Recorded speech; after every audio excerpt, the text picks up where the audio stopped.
This is literally the episode before the finale, I think. So welcome in everyone. Let me say hello. Thank you very much for joining us. And yeah, do you guys want to say anything before we get started? I'm excited, eager, and scared. All at once. I was just looking forward to the adventures we'll all have. And thank you, Katie. No, thank you. I was saying to the guys, I was like, I haven't really planned anything for this episode. I have 2 things planned, and that is it. So I am letting the guys take the reins completely for today's episode. But let me give you a little rundown of what happened in our previous episode, which was actually one of the more dramatic and traumatic episodes we've had so far. Hi, Books, welcome in. So, previously on episode 10 of the Werewolves of London, Zolog met the boys and the Screaming Mackerel, and they set out to go and rescue Daneth. That was their plan. So Daneth the Dockmaster has been missing since all the way back in episode 1, and Zolog was taking his time trying to find out where he was and trying to find out a safe way on how to rescue him. Once he'd figured out the kind of rough location of Daneth, he then went and got Martin, Obadiah and Seraphon and asked them to come with him to rescue him. So our 4 actually I should say, travelled into the woods. They knew it was going to be a couple of days travel to where the witches were supposedly located, and on their way they bumped into a rather mysterious looking goat. The goat seemed friendly at first, and Martin drank the potion of Speak with Beasties and communicated with the goat, to which he told them that he lived in the woods, hadn't seen Daneth, hadn't seen any witches. However, their suspicions were high as they travelled further into the woods, and a rolling mist and a almost infernal heat, shall we say, rose up from the ground. It was then to their shock and surprise that Black Phillip started talking to them and offered them a deal. Martin then used one of his powers to discern if this creature was in fact a goat, and it turned out that it wasn't. It was in fact a fiend, and it came to them to offer them an accord.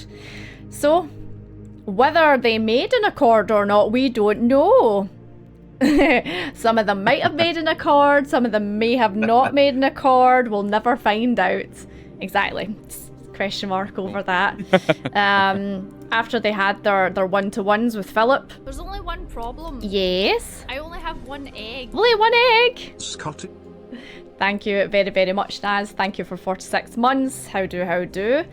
So after they had their one-to-ones with Philip, Philip then disappeared into the woods, and they were left bewildered, scared, but determined to push on and try and find Daneth. They then found a clearing in the woods, and smoke up ahead indicated that there was either some kind of house or location deep inside. They then found a hollowed out tree that had this wooden house built into the side of it, and Zolog, trying his best to be quiet, trying his best to be sneaky, decided to go up to the front door and slowly open it and have a peek inside. To which he then screamed Daneth and ran inside, and the door slammed shut behind him. Martin, Obadiah and Seraphon then bravely charged forward, burst in the door and found 2 hags inside. No sign of Daneth, however, Zolog was being torn to shreds up the back of this dilapidated cabin. Our 3 then sprung into action and managed to defeat the witches, but not without a hard battle, as the witches summoned shadows and spirits to their aid, and even the lair that they were in had actions against them. After their fight, our 3 then searched the house looking for Daneth, and it was Zolog who unfortunately bumped into a soup pot, knocking it over and finding various bits of human remains inside. Zolog then took this as a sign that they were too late. However, Martin luckily found a trap door in a spare room, and inside it was a broken, bloodied and almost dead Daneth. They pulled him out, and Seraphon laid some healing hands on him. Zolog was completely panicked and said that he wouldn't stop, even go through the night to get him back to London to get aid. However, our 3 managed to calm the teenage orc down, and convince them that they actually needed to stop and rest and make sure that Daneth was stable. So they did. They went back to their small camping place in the middle of the woods, made sure Daneth was stable enough, slept the night, and made sure there was a watch to keep out a lookout for things. And one of our adventurers had a visit during the night from somebody. In the morning, when everyone awoke, Daneth awoke and was a bit more coherent and a bit more with it than he was the previous day when he was delirious from blood loss and injury.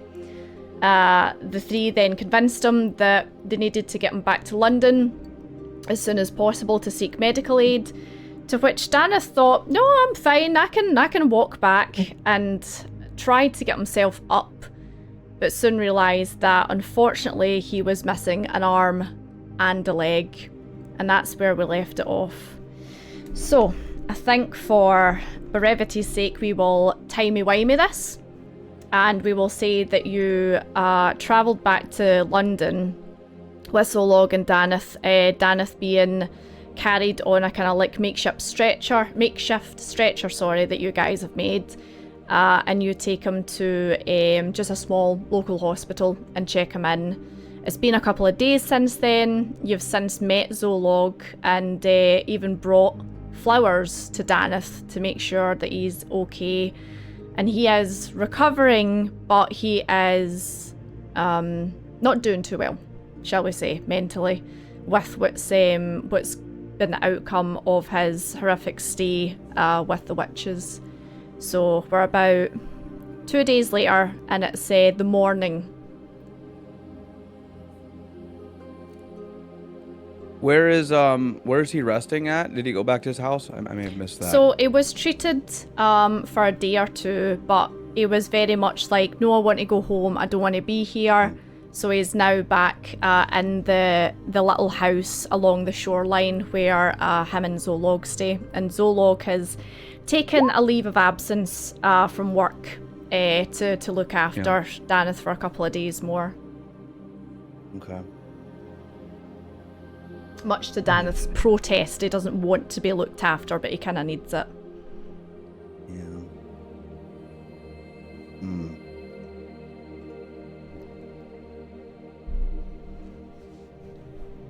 Do I still have a mark on my hand? Which one was it, left or right? Right hand, and yep, you've right still got a mark on it.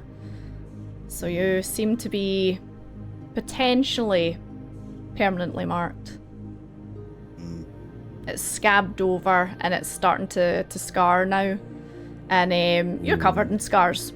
And you look at this one and you know that this one's going to leave a mark. Some do, some don't, but this one's going to leave a mark. This one's a deep one.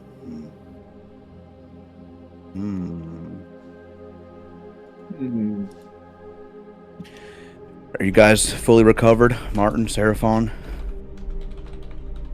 Yes. Yeah. That was it's a deep, dark wood. I never really want to go back in there. And poor Daneth. I hope he will be alright. In time, I hope he will be. It's quite a shock to him. I'm hoping he'll recover.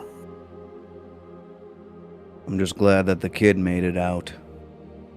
Mm-hmm. I was really scared we're about to lose Zolog for a minute. Yeah. And Zolog, he's tough. He'll come back tougher, but he's young and he'll learn. At least he has his family together again, so they can rebuild. Yeah, man, we have to plan our next move now. I feel like, there's a few last things that we can wrap up before trying to free and release the children. Yeah, I think, well, it's a good idea to check in on Hugh and see how he's going with what we left with him. And, we can see what he's made, what he's thought up for us. Yeah, it's a good idea. Let's do this. Yeah, and then potentially after that, we should see Van Helsing, and formulate a plan and what he wants to do. I don't think we should blindly turn him over, but he might be able to be part of the plan. Yeah. Okay, that's a good idea, Seraphon. Way to take the lead. Now, pat you on the shoulder, roughly. Which hand did you pat me on the shoulder with? Oh, my right one.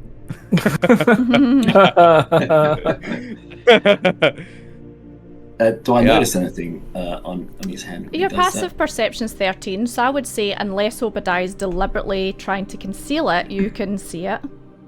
that? Okay, I'm just seeing that. I sort of grab it and just medicinally. It's like, what's happened to you in the forest? Just can I determine medicinally what's happened to him now? You can give me a medicine check. Yeah, sure. Yeah, please take a look. Looks like a 11. nasty rash or something. It's like a branding. You know how like when you brand bulls and stuff like that? It's like a hot iron's been taken to his hand. Ah. Are you okay? Accident in the forest. Yeah, I feel okay. I feel a little different. But, I feel more confident in my abilities now. Uh-oh. Right, Obadiah, you said uh-oh, so you get to roll. It's my hand. Roll me My a hand's about to D100. A flash. 3! Oh, Oh, my a 3, God. wow. Interesting. That is low. Uh-oh. Right, wild magic table, a 3, let's see. How's my hand look? Okay. Okay, so I think this will apply to everyone, probably. I'll just post it in Twitch chat, so for the next minute you can see any invisible creatures that you can in line of sight. Nice. So if there's any invisible creatures Thank you, running Bee. around in the mackerel, you'll be able to spot them. Well, you certainly look more confident. The Obadiah, you seem to have sight beyond sight, so I hope you're doing well. Yeah, I might, if the rash doesn't, or, if it doesn't, recover that well, I was thinking Orla or, Ophelia could take a look at it, too. Yeah, that sounds good.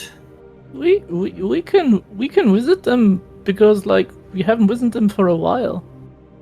Yeah, Maybe we could should see check how- if they're doing okay. Yeah. Yeah, see if they need anything before, it happens. And yeah, it'd be good to see Ophelia, see how she's doing. Mm-hmm. So, Good idea. as you are having this conversation, name, owner of the Scream Mackerel. Ambrose. Thank or you. Ambrose. My brain just shut down there. Ambrose Name. comes over to clear your breakfast away, and he's like, "Oh lads, when you were away, there were a couple of letters that came. Martin, I believe there's one for you, and if you check your Discord, it'll be on there." And, Yes, ma'am. Discord? What? and Obadiah, one came for you as well. Seraphon, sorry son, nothing for you. Oh. And he hands you over 2 wax sealed letters, one addressed to Martin and one addressed to Obadiah. Well, I'll just go to the Ah. kitchen. Yeah, you can do your sourdough. Oh. Well, Seraphon, if you want, we could share my letter. You want to read it together? Look. Thank you, Obadiah. It's an overreaction. I've got to check my sourdough and I'll come back. Okay. And you can fill me in if it's pertinent. So you go into the kitchen and you bring out your sourdough starter, and it's got to maybe the tip of the lid, so it's nice and bubbly and smells rather pungent. It's ready. Have you prepared any bread over the last couple of days? Because you've had maybe some downtime. Not the last we've been away the last couple of days, but So you've been Yeah, back. I've You've been been- back about 2 days now, I'd say. okay, yeah. We have been baking bread, so I've got some. So I've had some dough ready to shaped and to be baked at the moment. Yeah. Excellent. So, yeah,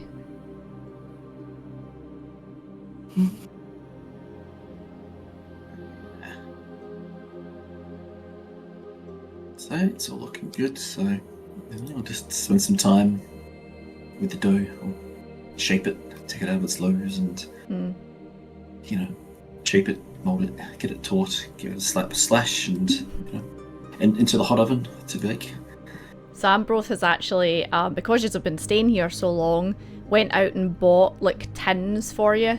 So you've now got a selection of tins if you want to make like buns or breads or stuff like that. Yeah. Because the deal was if you can use his kitchen, he can get half as well. Best tavern owner ever. Ambrose a Yeah. nice guy. So he is. Good. So yeah, you fling them in the oven and you know they're going to be a little while so you can come out and rejoin the boys. Yeah. Well, friends, how's the letters? I got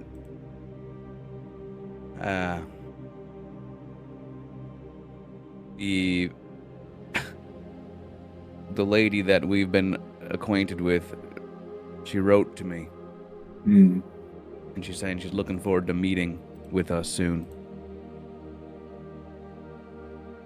Wait, And that, the Empire? yes. Oh. VDT. Yeah.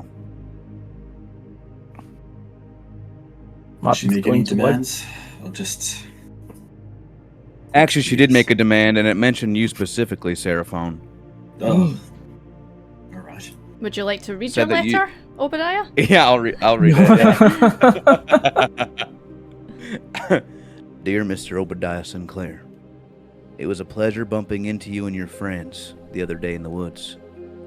I must admit it saddens me that you haven't bothered to visit yet. I did, however, have a rather interesting visit from a devilishly handsome fellow. Friend of yours? Well, either way, Sarai is excited to see you. Ta-ta. P.S. Bring your friends, but tell that cleric to behave, or else. Wait, she said devilishly handsome. Who of our friends are devilishly handsome? I hope it's not Van Helsing. Oh, I wonder. Anyway, her tongue is a shovel and it digs deep. Yeah, I think she's a little, I think she feels a little scared of your abilities, Seraphon. She fears Fornax. Yeah. Particularly, reverting the children back to their normal state. I think that really, puts a dampener on her plans. Well, gladly step into it next time myself then. Well, it's... at least it gives a... I'm glad. Pause for consideration for us. It's... she seems powerful though, and a whole ship full of vampires is something else. Do you think Van Helsing can fill us in today on what the true story is, his history between VDT and himself? I don't know, I feel like we at least he owes an explanation to us before we try and resolve this. Shall we check Yes, on I him? think so. What was that, Martin? Should we check on him? Yeah, I think we were gonna do that today, and Hugh, right? The blacksmith, the Goliath. Yeah. Yes. That's a good idea. Let's do this. Mhm. Okay. All right, let's do it. We can go now. Yeah. Martin is going to fold his letter and tuck it away. Oh.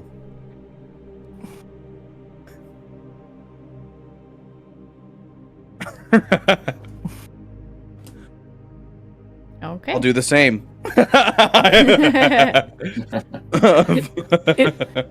It's from my mom. Oh. My mom wrote me. They That's they nice. miss me and they just wanted to see how I doing. Okay. Well, if you need to find like a post to write them back, we can do that too. If we're going to survive that encounter, yes. Oh, yeah.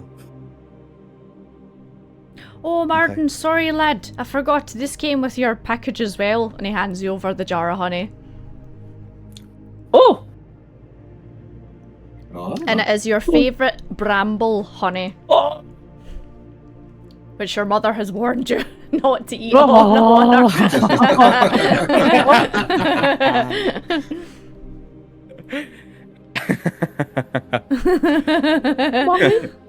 Mommy. Daisy comes over, she's like, she's like, No.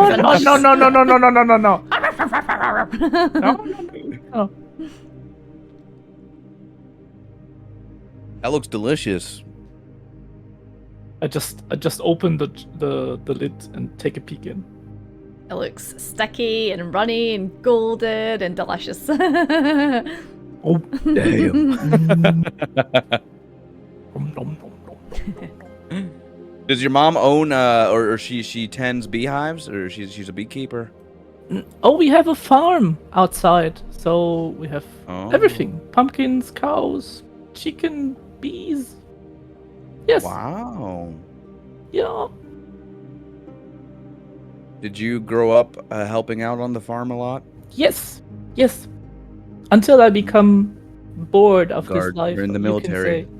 Yeah, and then I not run away, but I just left for the military. Right now, I think that was not a good decision after all, but yeah, it helped me. Mm-hmm. What was your favorite farm chore that you did growing up?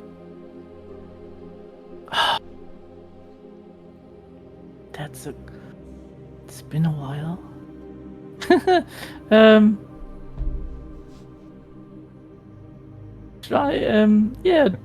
Looking after the bees. Oh, okay. That's nice. Yeah. Honey is amazing. Yes. Yes. But Can I ask you? Yeah. I don't mean to sound insensitive, but how old are you, Martin? I don't know much about halflings. I'm 22. Oh. So we age a bit differently than humans, as far as I can say. I think in 20. Let me make the math. I will tell you later when I'm not very good at counting. Okay. But what about you, Sarah Fawn? Me? I'm sorry? I was just... I was thinking about that honey and what I could... selfishly... bake with it with, look, I'm... in human years... 37. That's how old I am. So, a lot younger than you, Obadiah, and older than you. Hi, Martin. Wait, actually, if we add up both your ages, it equals mine exactly. 37 and 22, 59, right? That's wild. You don't look so old. Yeah. I stayed physically active most of my life, and most of the time living out in nature, but Yeah, I ate a lot of good food and stayed active and drank a lot of water. Yeah, it keeps you young. Oh, yeah. And I think the cigarettes help too. You know, a lot of there are a lot of new studies in America about the health benefits of cigarettes and how it can keep you younger and clear sickness and all that. So, yeah, I've been sticking to that regimen. Oh, actually, I need to get another pack. Speaking of which, I'm running low. I have like I'm like in the single digits here, so maybe Nick's can. Then we should get back to the night's market. Yeah. And if you guys want a pack too, I'll get you. You know, I can get you a pack, and you know, you guys can start the health benefits of cigarettes too. I think I passed. The last one I tried was. You did try. My... You did try. And I don't thank know you. how Dragon. I don't know how good Dragon can handle, you know, smoke and the fire, but. I don't know. Well, thanks for the offer, anyway. Of course. Okay. You want any other health advice from Grandpa Obi? Just let me know. So after you've had your breakfast and read through your letters and stuff like that, you're probably about like, I don't know, 10 in the morning, something like that. So you're still pretty early. Okay.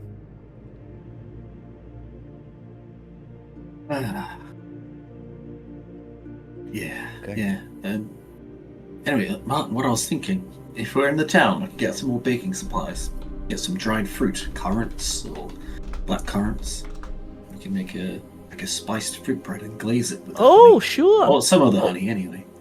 Sure, that's good. Sure. Ah, Maybe we should check the night market for those kind of things too. well, yeah, I'm sure the glowing pot will have some of that. Hopefully. Mm-hmm. Yes. Anyway, look. I better check the bread in the oven, so I'll be right back. So yeah, you go and check on your bread and it's lovely, it's risen, it's got a golden brown crust on it, it looks fantastic, and it smells amazing as well. You guys can smell it where you are sitting outside. Cool. So I get it outside, just as like a touch of flourish, I use my spiritual weapon, my wooden peel to Nice. move it in and put it out from the back. So I pick it up, tap it. I was like, okay, that's good. It's hollow and it's cooked. It's perfect. So I'll set it out to cool. Excellent.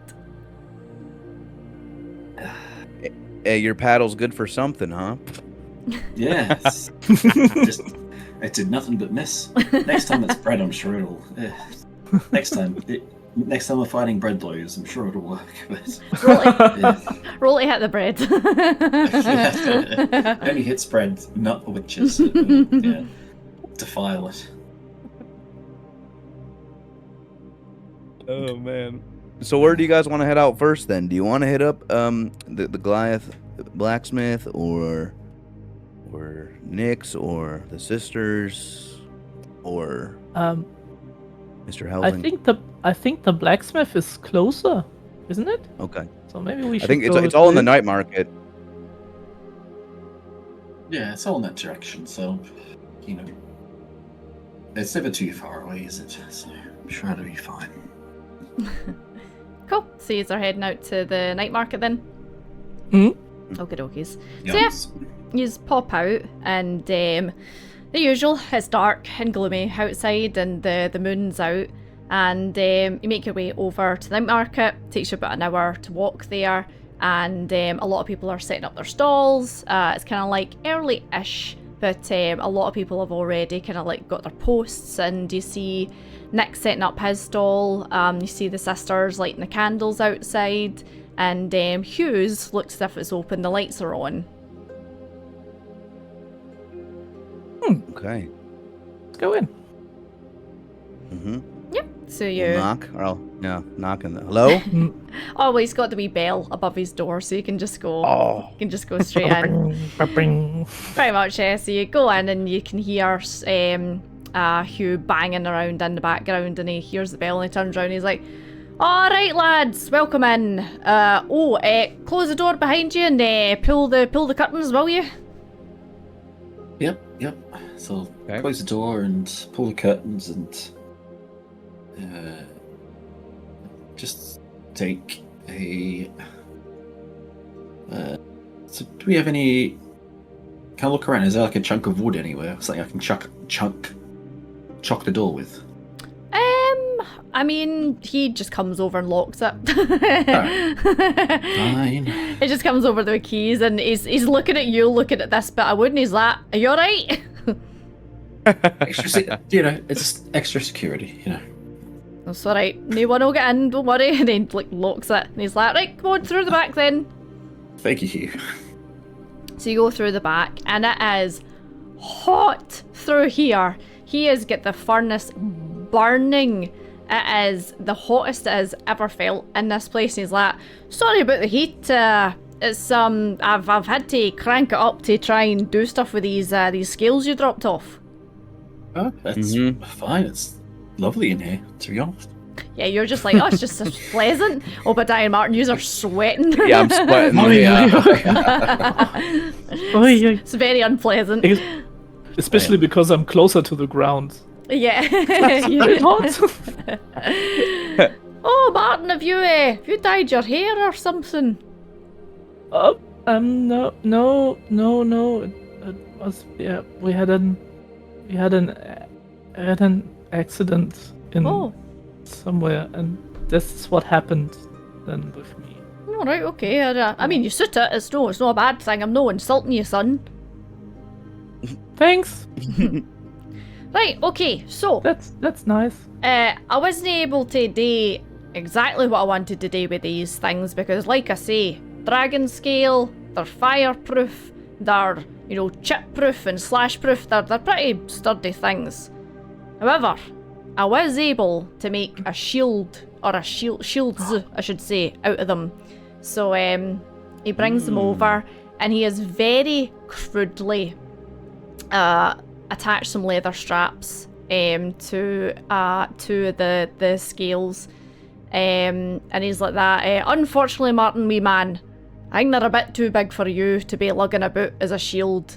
But that's okay. But I did manage to scrape, and I mean, like, it took me about 3 days to scrape some of the surface stuff off, and I've made a couple of silver, what'd you call them? Wee silver arrow tips for you. Oh, thanks. Nice.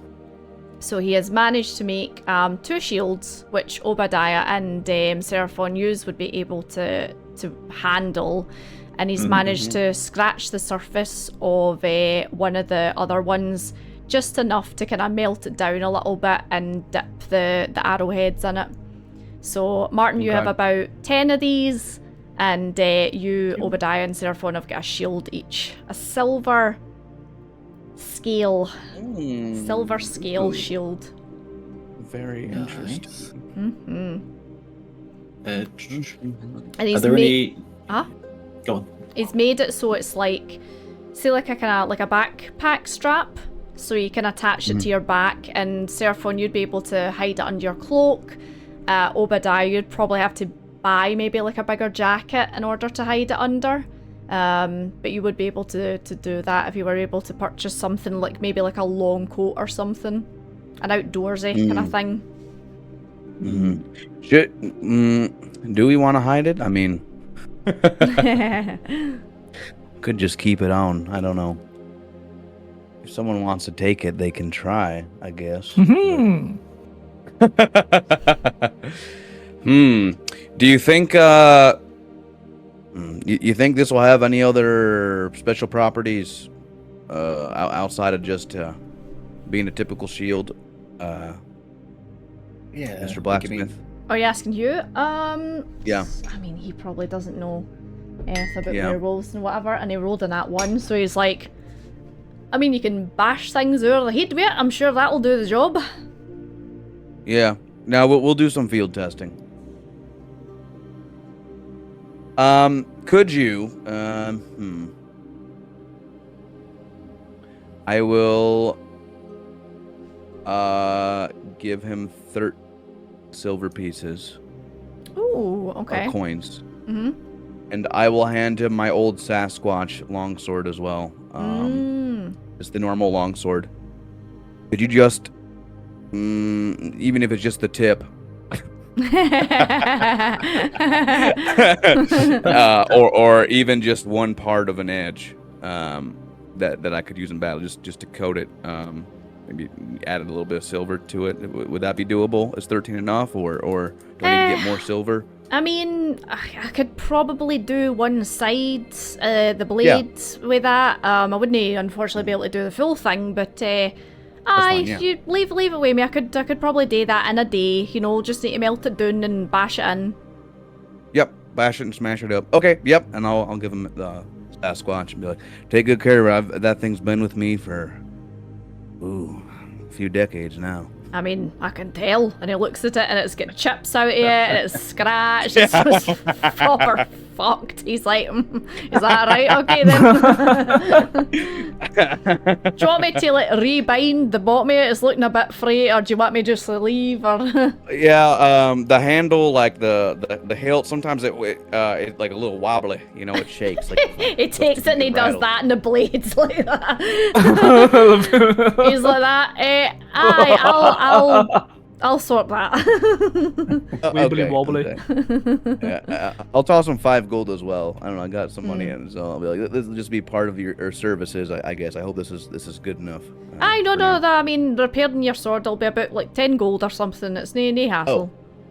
Oh. Okay. Cool. Perfect. And I'll give you the rest. Oh my God, the bots are in force. Bye. If you want to leave this with me, I can see what I can do. All right. Thank you, brother. Yes, thank you. Thank you, Hugh. It's a great boon to us, these shields, I'm sure. But are these just like like technically, just for table talk?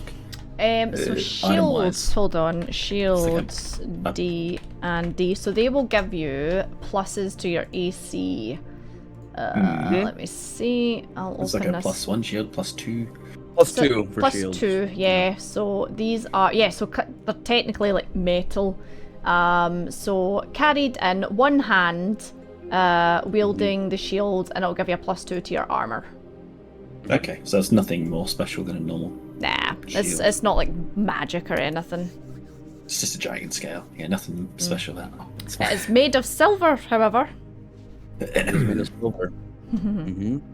That's very useful. Silver. Yeah. Alright, I'll add that. Thank you.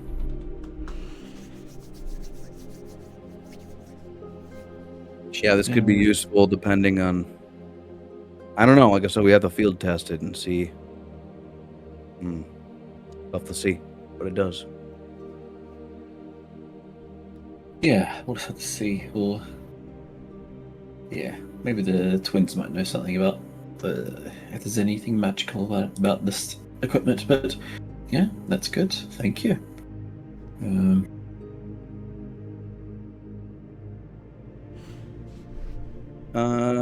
Okay. Do you want to go to Nix and Nax, or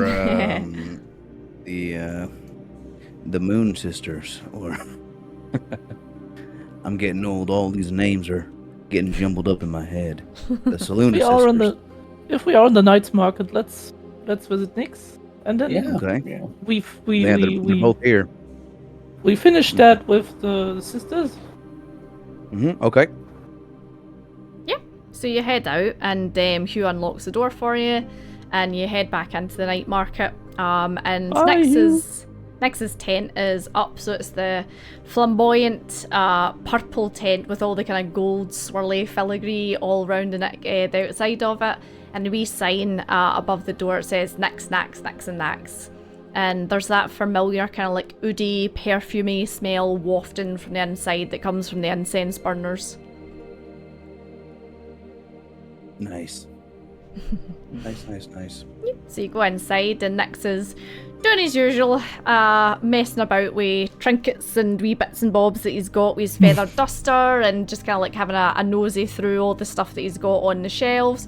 And he's like, "Oh, gentlemen, it's been so long. Welcome in. How are we feeling? Obadiah, you feeling a little hairy around the neck, or are you all right this time?" Yeah, I'm still very embarrassed about what happened last time. I don't know what happened. Aren't we all? Forever. Yeah, it'll be a mystery forever. But I haven't had like a relapse or anything like that. So, Glad to hear it. How can I help you, gentlemen? Welcome in. Well, I'm running low on some of those Dragon Puff cigarettes. I need a restock. Very important to me. Yes, of course. Let me see what I've got. So he pulls out his drawer and he's got an assortment of just loose tobacco and kind of like pre-rolled ones, and then the Dragon's Puff. And he's like, just the usual. Or can I interest you in something else? Oh. I'm always interested in new things. Right, okay. Let me see. I've got these ones from up north. Do you know a little place called Scotland? It's rather charming up there. Have I heard of it? Maybe. Yeah, you probably vaguely heard. You've heard more, not so much of Scotland, the place, but you've heard of like mythical creatures from Scotland. So like the Kelpies and banshees and stuff like that. You're more accustomed to that. I think that's in Europe, if I remember correctly. We're not taught much geography in the States.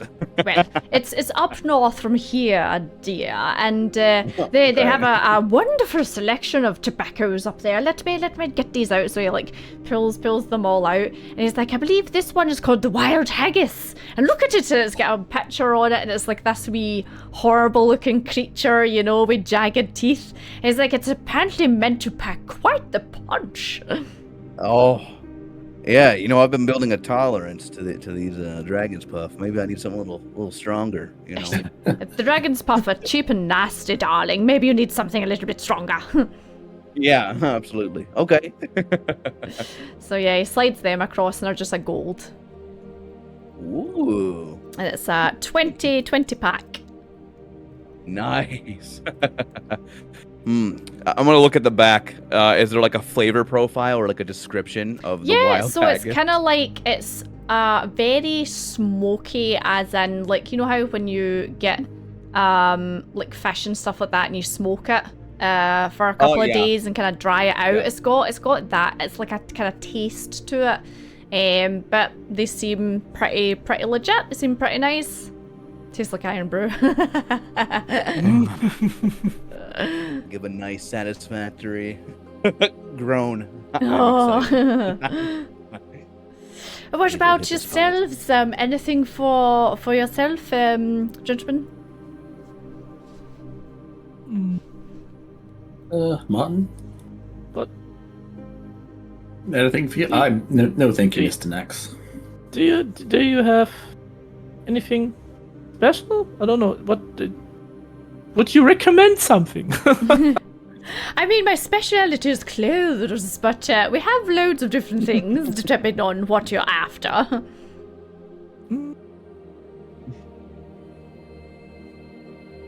Well, do you have maybe a bag in which I can put a lot of things?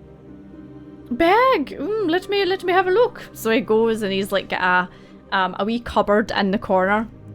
And he opens it up and he's like, oh, let me have a nosy in here. And he's like pulling things out and like throwing them behind him.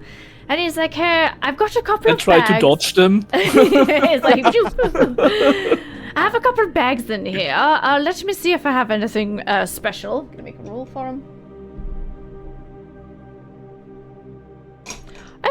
It seems as if this one might be a little bit fancy. So he pulls it out and it's like a brown leather satchel that seems to have some runes carved on it. And he's like, ooh, what about this? I don't know. Okay. How much do you want for that? It's been lying in there collecting dust for quite a while. 5 gold, I'd part with it. Okay. Wait. Yeah. I give him 5 gold. Yeah, excellent. Thank you very much. So you now have a fancy leather satchel with some runes on it.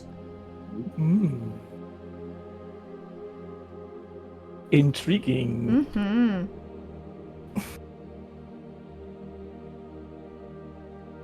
So, besides that, I don't need anything. Thank you. And I put some of my stuff, like, in it. Mm-hmm. So the knife, the pocket watch, what fits in the bag, like. Yeah, so it's not like, you know, you put your hand and your hand like disappears into it. It is No. like a, you know, like a bag. But you managed to fit quite a few things into it. I try also like to place the honeypot in there. It would take It's up a bit. it would take up Okay. pretty much the entire bag. No, then I don't do this.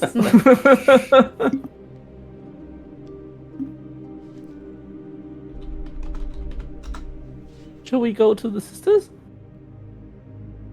Yeah. Yes, that's Yeah. a good idea. Yeah. Complete our rounds. Mhm. Yep. So Nick says his goodbye to yous, and then you step out, and the sisters' tent's literally just like a couple of rows down from Nix's. And when you approach it, you see the black candles kind of like floating in the air round about it. And the sign is flipped over and it says, "Open." Uh-huh. They're back in business. Nice. Oh, that's good to see. So yeah, you go in, and it's the usual. They've got their wee kind of like, you know, what do you call it, effigies hanging from the ceiling, the wee kind of like skulls and bits of bone and feather and stuff like that everywhere.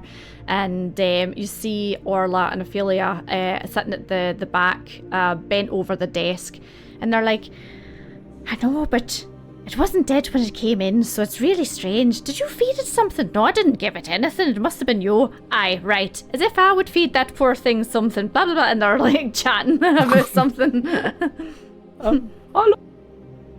"Oh, hello, boys. Welcome in. How's it going?" And they kind of quickly step round the desk and step in front of whatever they were talking over. "How can we help you?" Trying to take a peek. And all of that. Stepping on my toes. They're moving with you. Can I help you? Oh man. We just wanted to see if everything is fine and if you need something. Oh, wonderful, absolutely wonderful. Yes, why wouldn't it be fine? You. I'm trying. Okay.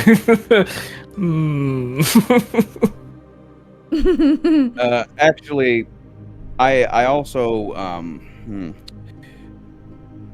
this might be Ophelia. You're more of the spiritual, magical lady. The right? more And the Orla's- spooky bitch is what you mean, says Orla, and Ophelia like elbows her and she's like, "Shut up." Yes, that's me. I'm more spiritually inclined. Yeah. Do you mind if I show you something in private? Of course, yeah. Oh, Okay. yeah. No, Just come through the back then. Okay. She goes Okay, thank you. scarlet. So Should we Obadiah. come back in an hour? No. Not nearly that long. Just a few minutes. That's all I need. I'll be quick. So she grabs a hold of you and she pulls you through the back. And when Ophelia and Obadiah disappear through the back, Orla kind of like looks at you two and she's like, "I don't suppose any of you know how to bring things back from the dead, do you?" Why? "Oh, well, bloody hell, look at this." So she steps away and there's a rat on the table that's like, like it's like sprawled out. It's just like, bloody thing. So, I know what it looks like, right? It just looks like a dead rat, but Yes. it's actually a druid. And he came in here and he said he'd been poisoned, rat poison, you know, because Londoners, they don't like rats. And I've been trying to help him, but I think the poor thing's dead. Ah, dear. Oh, Has he been like this for long? Or No, he literally just came in and he was like, choking in his wee squeaky mouse voice and was like, help me, and then just fell onto the table and died, I think. Oh dear. Well, I could. Is he I could still try. poisoned? I don't know. Okay. Well, I could kind of like scoop up the rat. Mm-hmm. It's a big rat. It's huge. It's like, your I was gonna say hands, but clawed paws, I suppose, are quite large. Yeah, And it's the same size as your hand. Okay. Wow. Okay. Well, I'll try a spare the dying cantrip on the wee fella to. Yep. As he's got 0 hit points, he'll become stable and not be dead. I hope. Yeah, so you kind of Unless like he's already dead. so you kind of like close your hands round the rat and kind of like breathe some hot Fornax breath onto him and push Spare the Dying into him, and it lays there for a second and then goes and starts like squeaking and like kind of like and it's just like, oh my god, Garrus, don't bloody do that to us. Oh my, it's Seraphon, thank you so much, that's awful kind of you. If you just want to put him down. Yeah, no problems. Just you wee fella. So we'll just. So you put this. This rat down, and as soon as it's on the ground, it starts to like enlarge, and then this kind of like puff of smoke appears, and next thing you know, this large kind of like elven man is standing before you, and he's got on kind of like green robes. He's got like a shaved head, kind of like emerald green eyes. He's like, oh goodness, that's much better. Who do I owe my thanks to? You, good sir. Oh, Dragonborn, wonderful. And he takes your hand, he gives you a good shake. He's like, thank you so much. I didn't realize that cheese was poisoned. Yeah, you're welcome. Yeah, of course, yes. Just, I guess, always be wary of street cheese, I suppose. That's hard. Yes, it's terribly tempting when you're a rat, Yes. Garrus Green is the name, and if you're ever in the whereabouts of the night market, you might come and find me. Ophelia, thank you very much. Say goodbye to Orla, or Orla, you say goodbye to Ophelia. I'm always getting you two mixed up. Have a good day. And he like tips his head and then wanders out. Thank you, Garrus. Bye. So it's strange fellow. Obadiah. Yeah. So Ophelia pulls you into the back, and she's like, "So, what did you want to show me, Obadiah? This is quite quite unexpected. I'm back with Mr. Grimlord." Yeah. Yes, I might be a little too old for you anyway, but I was gonna ask how you and Seraph were. It's more of a medical issue, not a that. Oh, it's been it's been lovely. It's been sending me flowers every day. Oh, that's romantic. Damn. He's a smitten snake.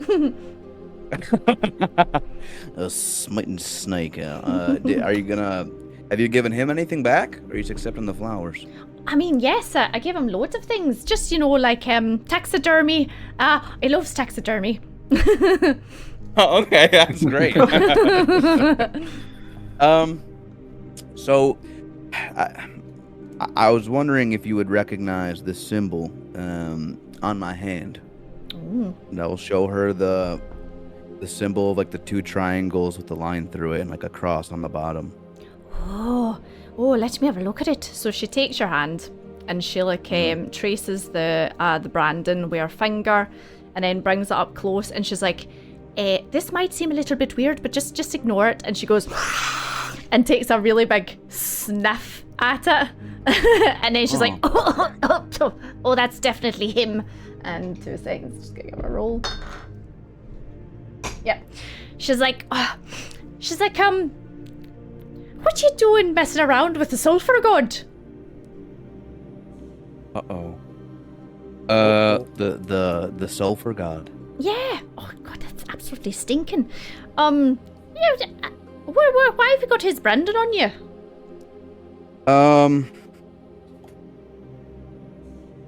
Well, I was very desperate, you see. You know, my purpose is to do anything to get my granddaughter back, and I may have accepted help. Obadiah.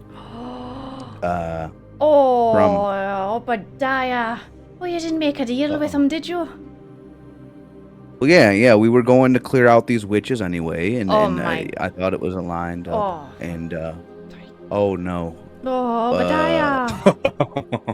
Oh, right, okay. So, I take it you don't know who the sulfur god is then, no?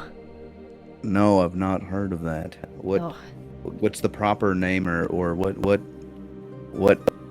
Well, what is it? It goes by many names, you know. It's been around for a long, long time. It was said he was once, a man who wanted to become kind of like a god. But in order to become a god, to ascend, he had to, cast off, bits of himself. So he split himself in two. One of them is the good part, which ascended to become a god. And the other one was the bad part that descended to become a fiend. And he's meant to be in one of the most horrible pits of hell, called the sulfur plains. That's why it stinks, you know. Luckily, I think he's, trapped down there, but he can send, bits of himself into the world to, I don't mean to be rude, but to talk to fools like you who make deals with him. Yeah. What did he ask for in return, might I ask? Wanted us to kill the witches because he was bored with them, and we were trying to free the Doctor Master. And he would get my granddaughter back to me. Okay. Crunchy audio on Discord, so if you guys hang up and call back in, thank you. I'll just refresh the audio on YouTube as well, just in case it goes crunchy as well. Back. Thank you. Oh, camera. There we go. So yeah, she tells you that he'd and what did you have to give up in return, kind of thing. Yeah. As far as what I've given up, I mean, I don't quite know. I think might ask me to do something further later on, but oh, he absolutely will. uh-oh, I didn't know that. Oh, Obadiah. I mean, unfortunately, I don't really know how to break deals and bonds with fiends. You could leave it with me, and I can have a look. But I mean, I don't mean to frighten you, but let's just say the witches weren't his first, his first people he's got bored with. Okay. Wow. Well, that's unfortunate. Well, thank you for letting me know. Oh, you're welcome. I mean, it's not great news, so sorry about that. Yeah, I was just in the moment. I just felt so weak, and I was very tempted. And yeah. Okay. Well, thank you. All right, now, let's take you back through then. Okay. So I'll go out. Ophelia and Obadiah come out, and Orla's like, "Oh, don't worry, we managed to get Gris. He's fine. He's he changed back. Seraphon laid on hands on him, and he's away." And Ophelia's like, "Oh, good. That's nice. Obadiah's fine. It's fine." Yeah. Thank you for the rash cream. You are very welcome. Okay. Just make sure you apply it twice a day. Right, and please don't tell Sarah if you had a look at that. I don't want him to get jealous or uncomfortable. Oh no, I never looked at nothing on you. All right, perfect. So Orla kind of gives you a look and is like that to Ophelia. What's that all about? And she's like, I'll tell you when they're away. Yeah. You can fill in Orla on the details if you need. You should have told us earlier, Obadiah. Then we would have gone here straight away. Next time when you have something that's bugging you, then please say it.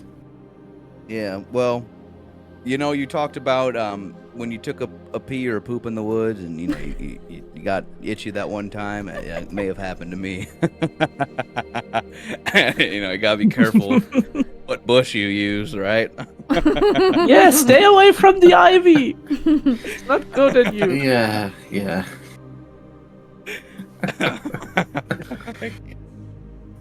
That might have been why I've been grumpy the last few days. Itchy nuts, they really suck.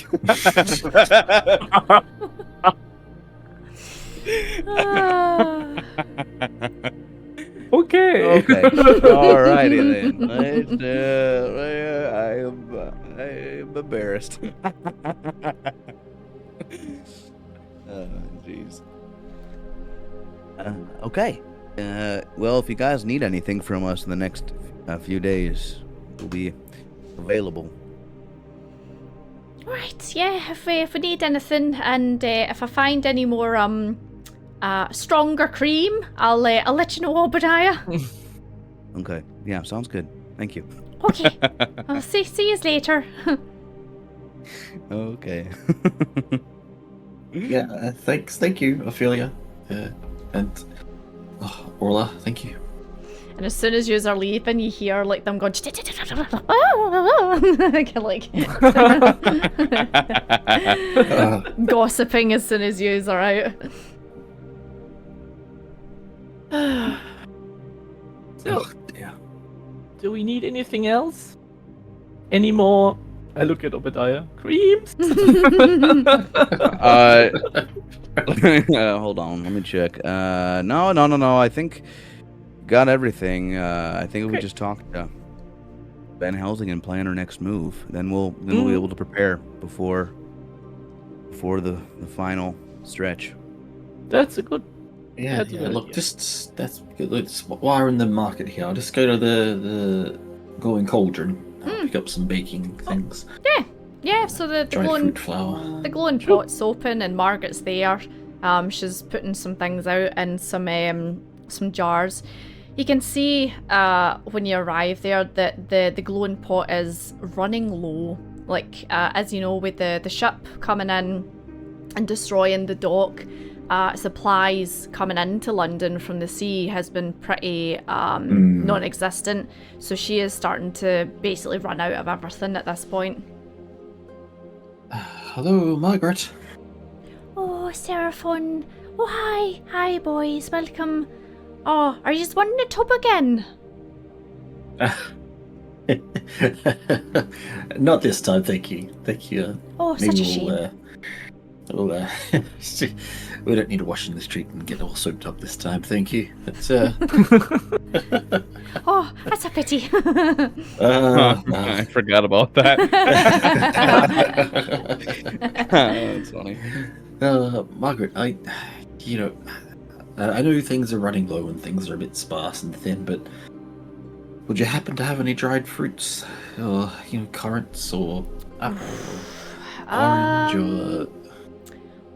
Well, I've not got any like currants or anything like that. I've got a couple of barn apples, but that's about it, dear. Apples, that's okay. I'll take the apples, thanks. Alright, okay. And she's literally got like 3 or something, and they're not great. They're a little bit brown, they're not like ripe or anything. And she puts them in a wee paper bag, and as she's handing them over to you, she starts crying. She's like, I'm so sorry. She's like, I'm so embarrassed. I've never had nothing before. So like this, I'll take her hands in mine. It's like, Margaret, a dark pallor has covered this city. Don't you apologize. You're giving away everything you have to help. You should be proud of that. Times will change soon, I promise. And you will have more. And you'll be back to normal soon. I promise that. So don't worry. Dear. Just protect yourself and protect your friends and your family. and You know, other members. I've had this stall for 60 years. I've never seen it like this before. I don't think anybody has this in the sky, the boats in the harbour. It's because of that, but have faith. I hope soon it'll be all gone. And I'll give her 10 gold pieces. Aw. She just starts crying even more. But when things get better, Oh. It's strange because when you guys arrived here, Martin, you would know that the night market, come hail, rain, or snow, it's always busy. It's a hustle and bustle. People come here to forget their troubles and indulge a little, or buy things that they need or just want. But it's such a shame because everything's just so sad looking. The stalls are either empty or closed, or the prices of things that are available have skyrocketed to the point where people in Old London can't afford them. And yeah, you've never seen the likes of Margaret. Look, Margaret's always a ray of sunshine every single time you see her, and our stall's just dull, empty, and a lot of the places are the same.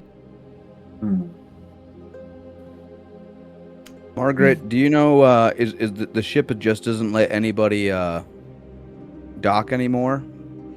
I mean, how can they with the dock being destroyed, There's been a couple of ships I've heard have tried to come and they've just turned around.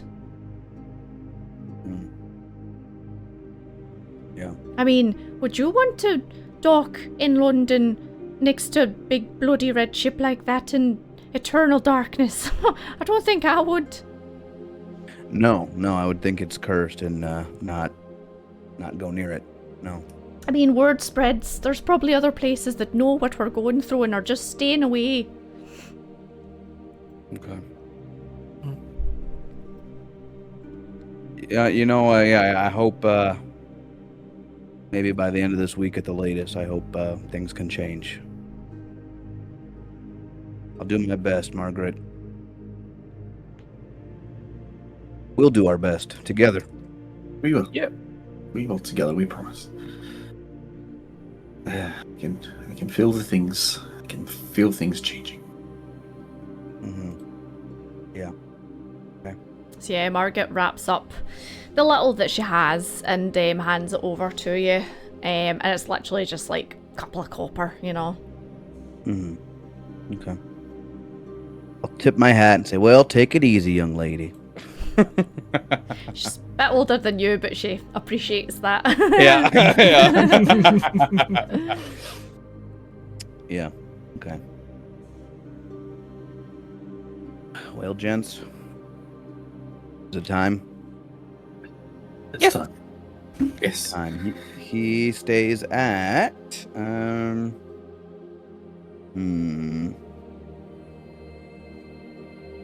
was it?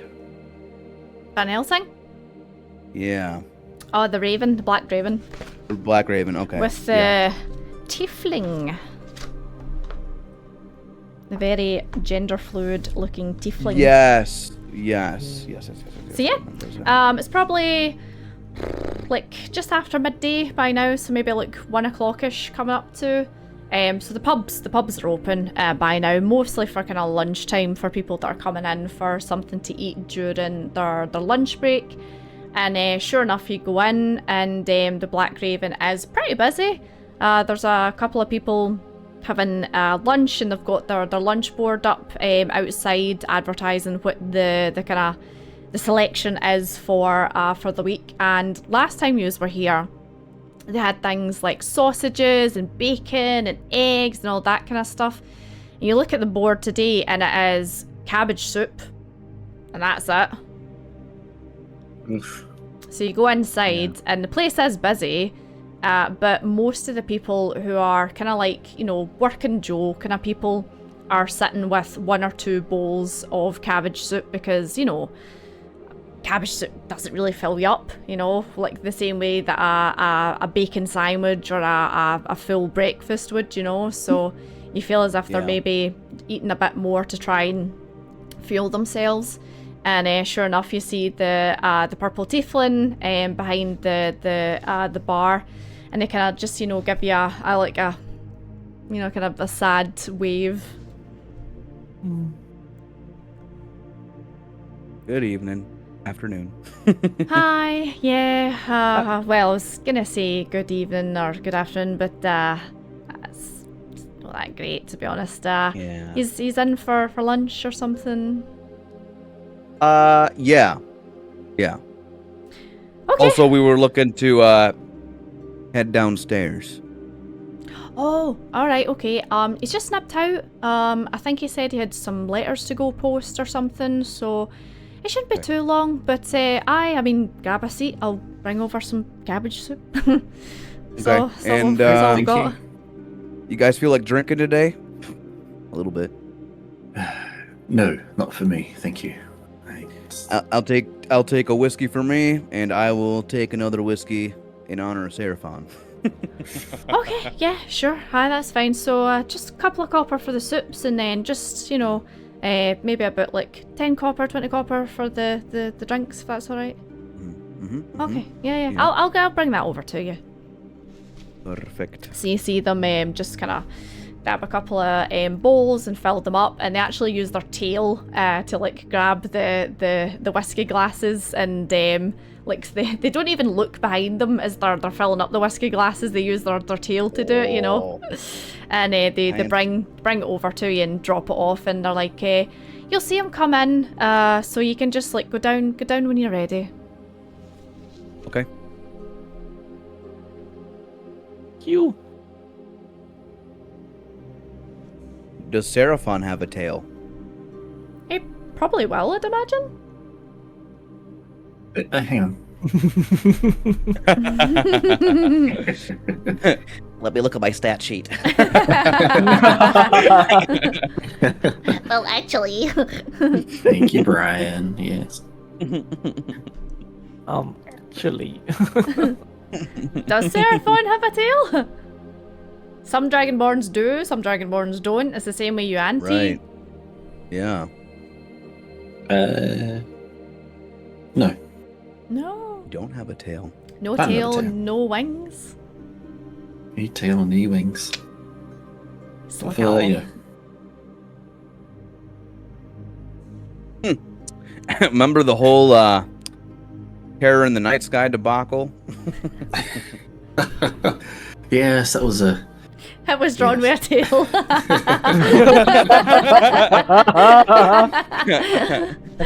Could have been foiled if they'd have just been like, see, I don't have a tail. Artistic license, They gotta sell newspapers, I guess.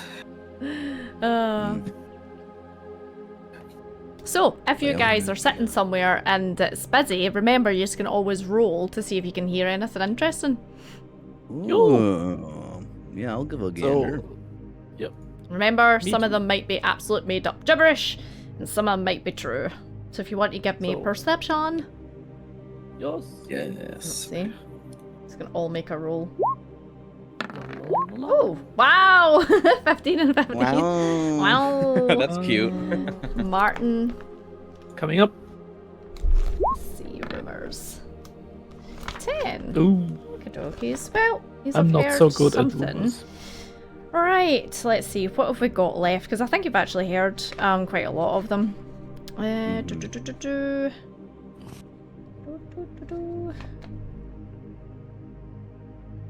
Ah, okay. So, this is actually one you haven't heard. So there's two guys sitting, and Martin, you actually recognise them.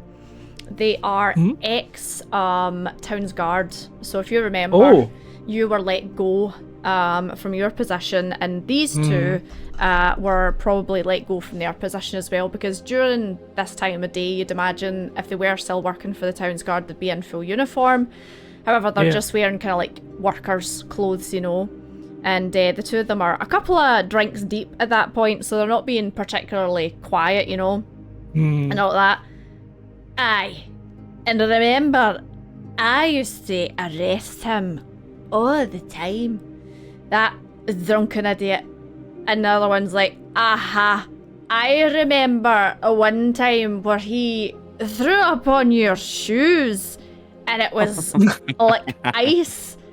And the other one's like, I remember that. I can't see.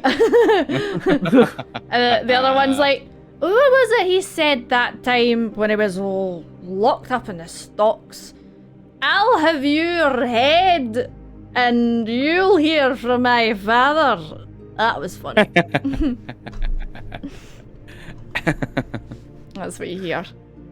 Yeah. From his father? Who is this father of this? He's talking about. Man, we've seen. He's talking about our friend. I think he was he a white dragonborn? A white dragonborn, yeah. White dragonborn. Yeah, He also vomited. He also vomited on your shoes. I think, Seraphon. I still remember. Yes. Yeah. Martin, you could give me a history roll to see if you've maybe arrested this guy before and if you've like had any encounters with him talking nonsense. Okay. Town drunk. Everyone's got stories about the local. Yeah, pretty much. Oh my god, Nice, 21! nice. Yeah! So there was one time you were on the night shift down at the docks and you were trying to do like your duty, you know, and you were trying to go about and kind of make sure everything was locked up for the night and make sure that everyone was doing their kind of nightly duty, nothing illegal was getting smuggled in. And you seen this poor dragonborn hang over the side of a ship and he was like thrown up all over the place. Ooh. So you went over and you're like, right, come on, you know, time to go. Actually, let's roleplay it out. So, this is Flashback. This is maybe like 5 years ago. So it's night shift. You're at the docks in this you've done your rounds and you're about to head up the road and just get to sleep. You're desperate. You're so tired. And next thing you hear is this. And you look behind a boat, and this dragonborn is spewing his guts up, and just bits of ice are like coming out as well. Sir, are you alright? I'm fine. Who are you? Oh wow, you reek. You should. You know it's past closing time. You should heading home. Well, if the carriage is coming, I'm ready to be received. Are you my rider for this evening? No, sir. I'm one of the Night's Watch. And well, leave me be, boy. Oh, I cannot leave you here, sir. Please, try to help him get up. No! With my small stature.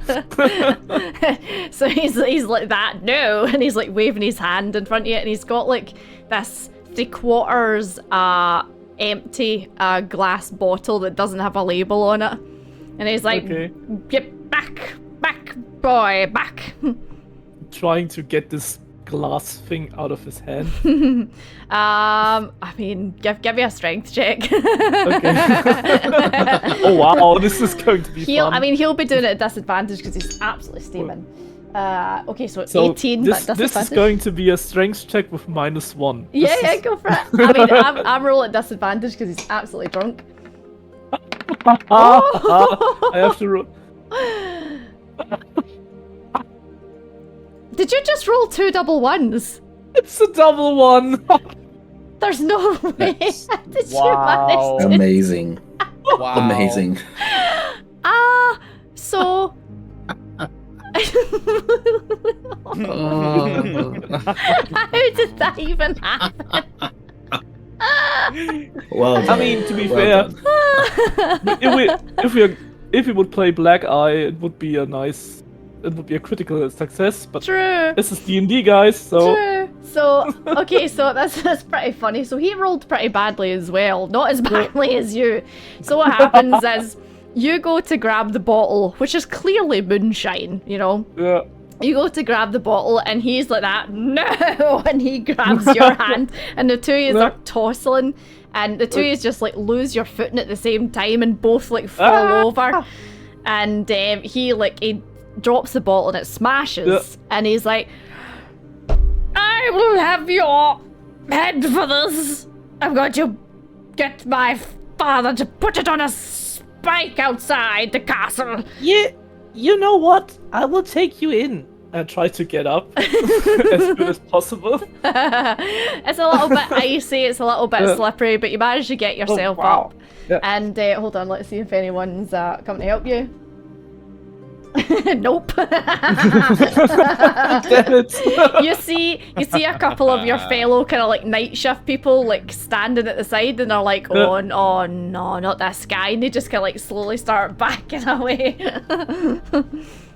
Can you please help me? Here, this guy is loaded as an Irish dog master. See, one of them comes and helps you, and they cuff him. And you drag him away, and all the way back there, he's screaming, you know, my dad'll have your heads, he'll mount them on spikes, you know, how dare you touch me, you know. He's absolutely bluttered. End flashback. During all this, the ranting, I get pretty annoyed and ask him, so who's your dad anyway? Stupid. You stupid halfling! Who's my father? Look at me! And he like puts his face like right up to yours. He's like, who do you think my father is? Have you seen any other white dragonborns around here? No, that's why I'm asking, because you are the first one I saw.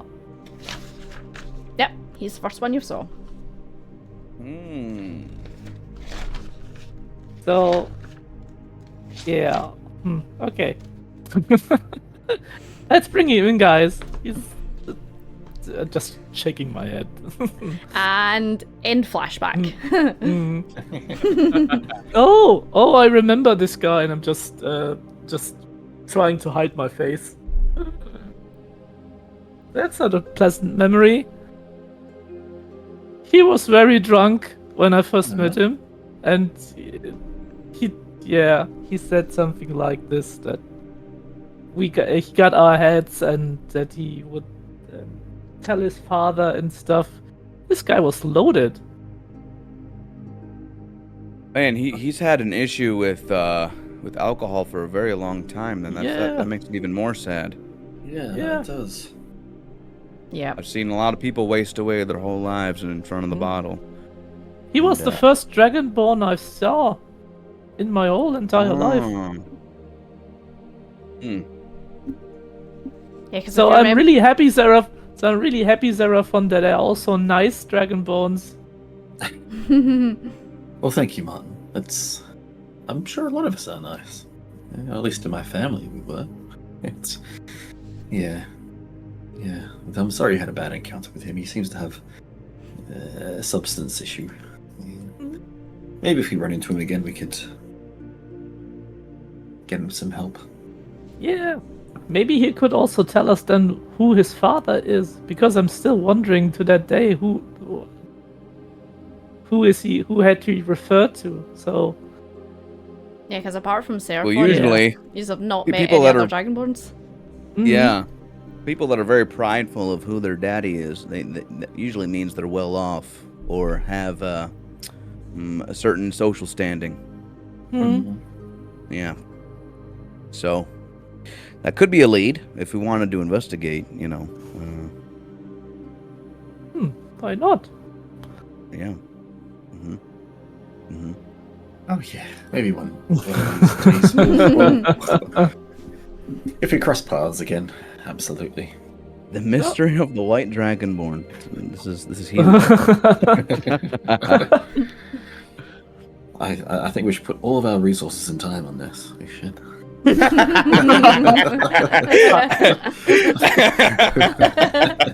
about the vampires. Forget about the werewolves. The White Dragonborn is the key to this. This is not the penultimate.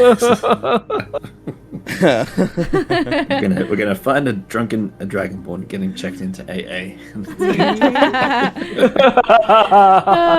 Ales Anonymous.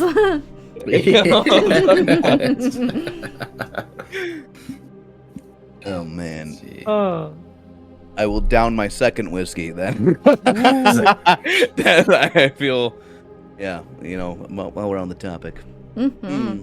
So yeah, yous are in there, and you kind of sit and have a couple of drinks, and you finish off your very like piss water, I suppose is the best way to describe it. Cabbage soup, and you see actually a couple of people just get up and leave, like they don't even want to eat what's been put down in front of them. And after a wee hour or so, you see Van Helsing come in, and he just kind of like sees you three and kind of like gives you a nod, and goes behind the bar. Well, let's follow him down then. Everyone finished up? Yeah. It was lackluster. Yeah. Okay. So yeah. Stand up. Yep. You stand up, and you stand up a bit too quick, and you're like, what? Because you downed two, like one after another.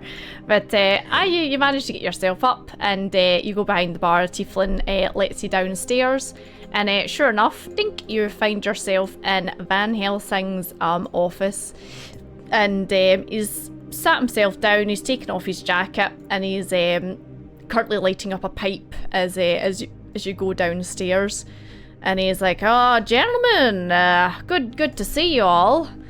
How's the vampire hunting going?"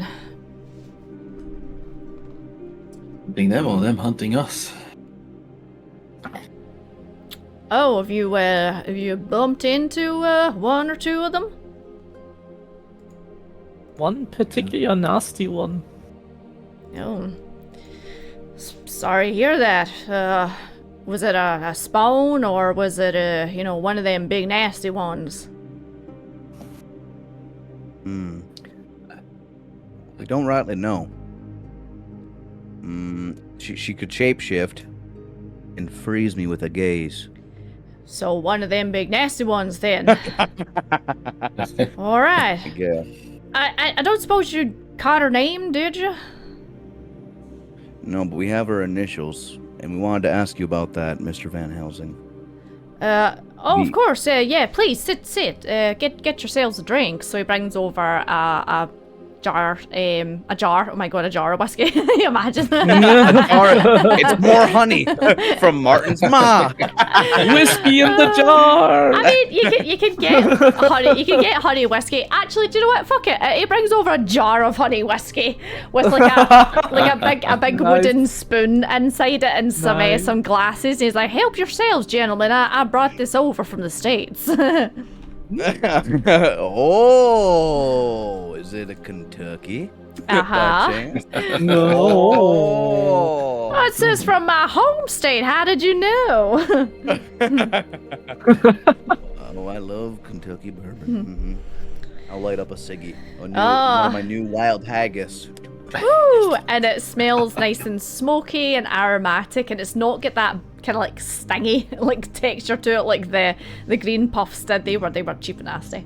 Yeah, these are better. Yeah, but I sits down, and he pulls out a couple of letters and puts them on the table. And he says, "Sorry, I just had to go and pick these up. So go on right ahead. You were talking about this vampire you bumped into." The initials VDT. That mean anything? No, to look you? at him. It tries to keep a stony face, but you see the right eyebrow like. And he's like, "VDT, is that right? Oh, all right then." Yeah, and Obadiah had an interaction with her, and well, she's made some demands of him. Obadiah. She wants us to bring you in, Van Helsing, in exchange for my granddaughter.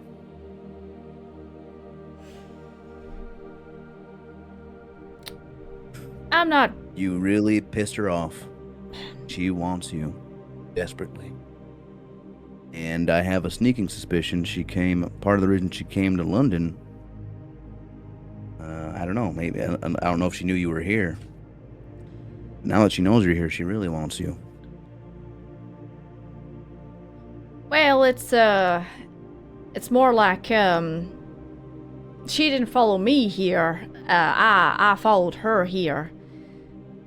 You see, I was recently in Paris with my associates back at the Van Helsing organization, and we were on to quite a big sting operation. I had 3 of my best go out and try and flush out these vampire vermin. They were having some kind of big soiree party, you know. The mission was mostly a success. 1 or 2 got away. And, well, this is where they fled to.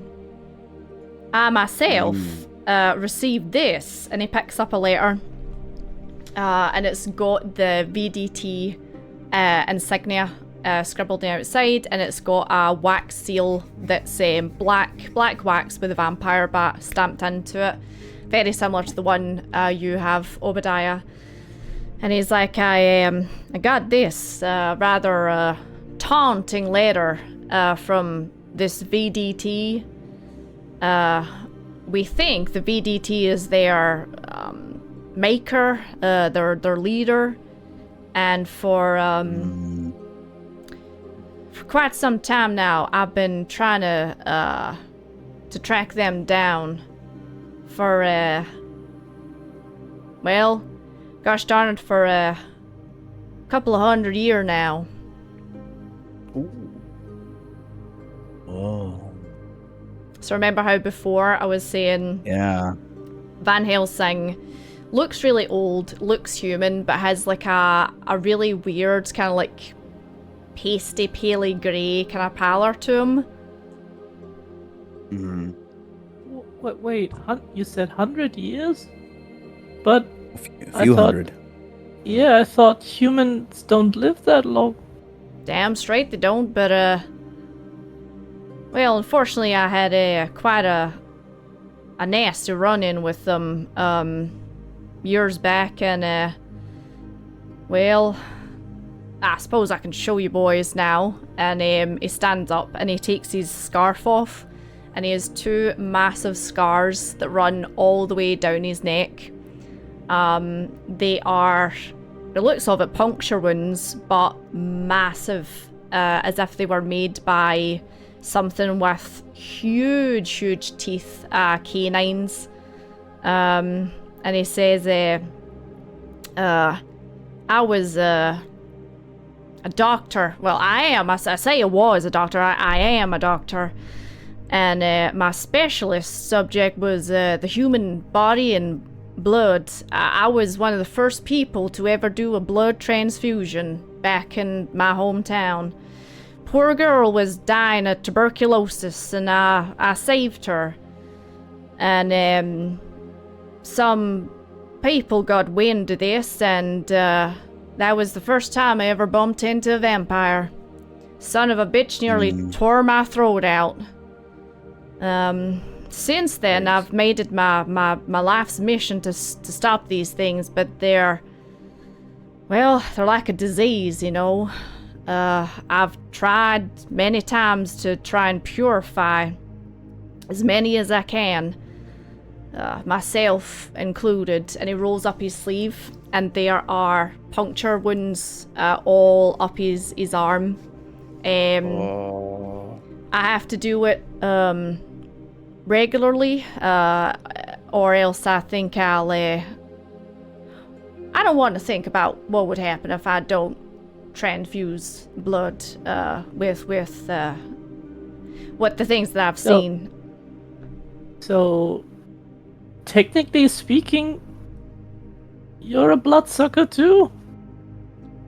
Well, not really. I mean, I've never done it, per se, although sometimes when I put the IV in, it just, it drains awfully fast. It's terrifying. But, I've dedicated my life to fighting these things, and, well, here they are now in London. Yeah. Well, thanks for telling us the truth. You boys are part of the team now. Yeah. Yeah. And, thank you for being honest about this vampiress, the one that's wanting me. I can only assume she's one of the ones that got away from my associates in Paris. We killed a number of them, so I guess she's out for... Excuse the pun, but she's out for blood.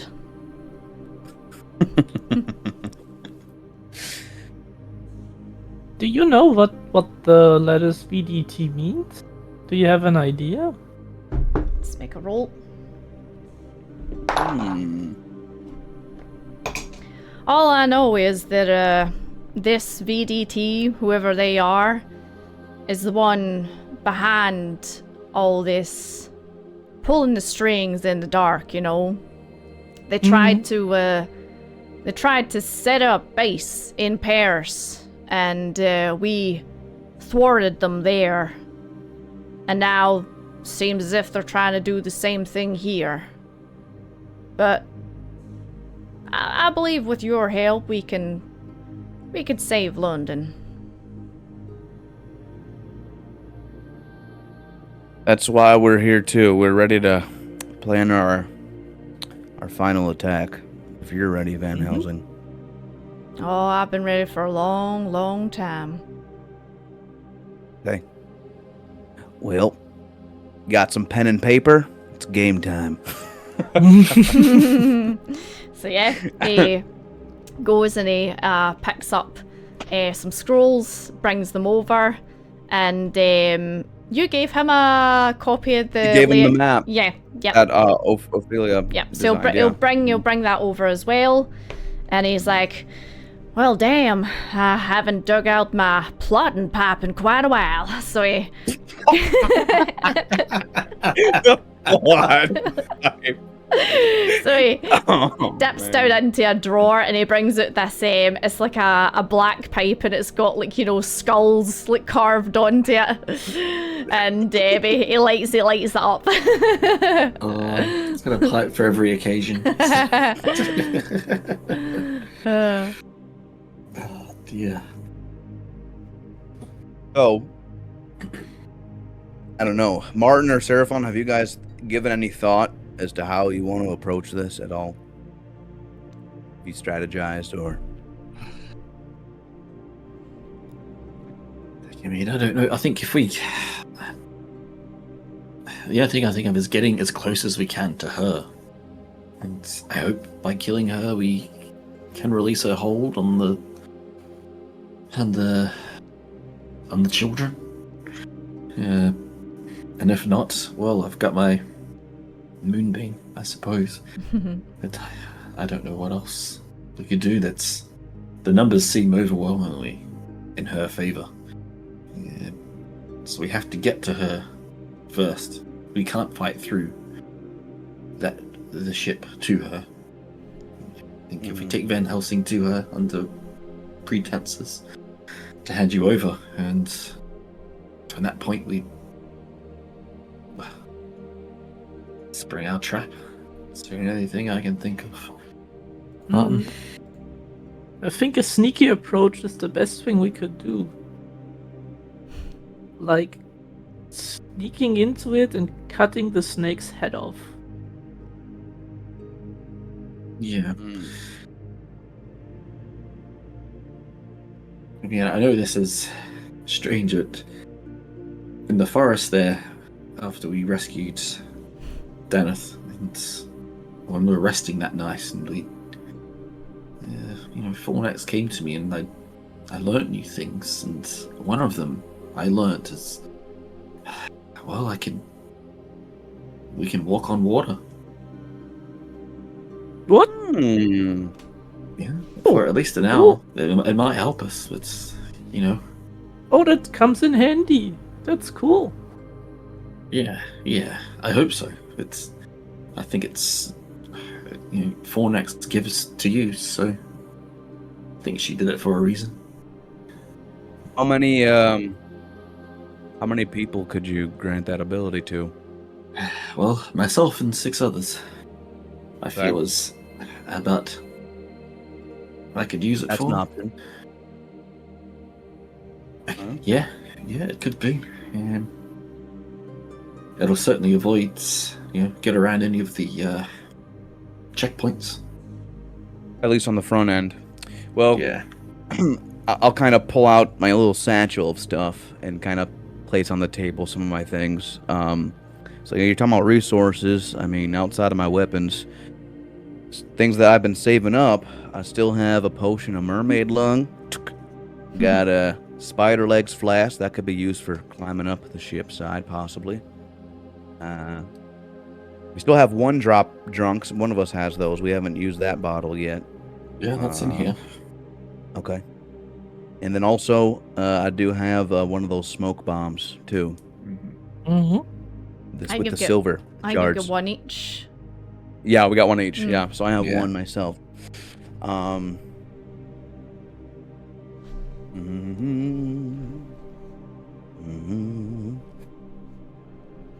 So we could all sneak on together. I was thinking too, if Van Helsing wanted to go separately and infiltrate his own way, if we were to, I don't know, if we wanted to go a separation route, give the doctor some space to do his own thing and join us. I'd be willing to give him a potion of mermaid lung if he wanted to swim in the water.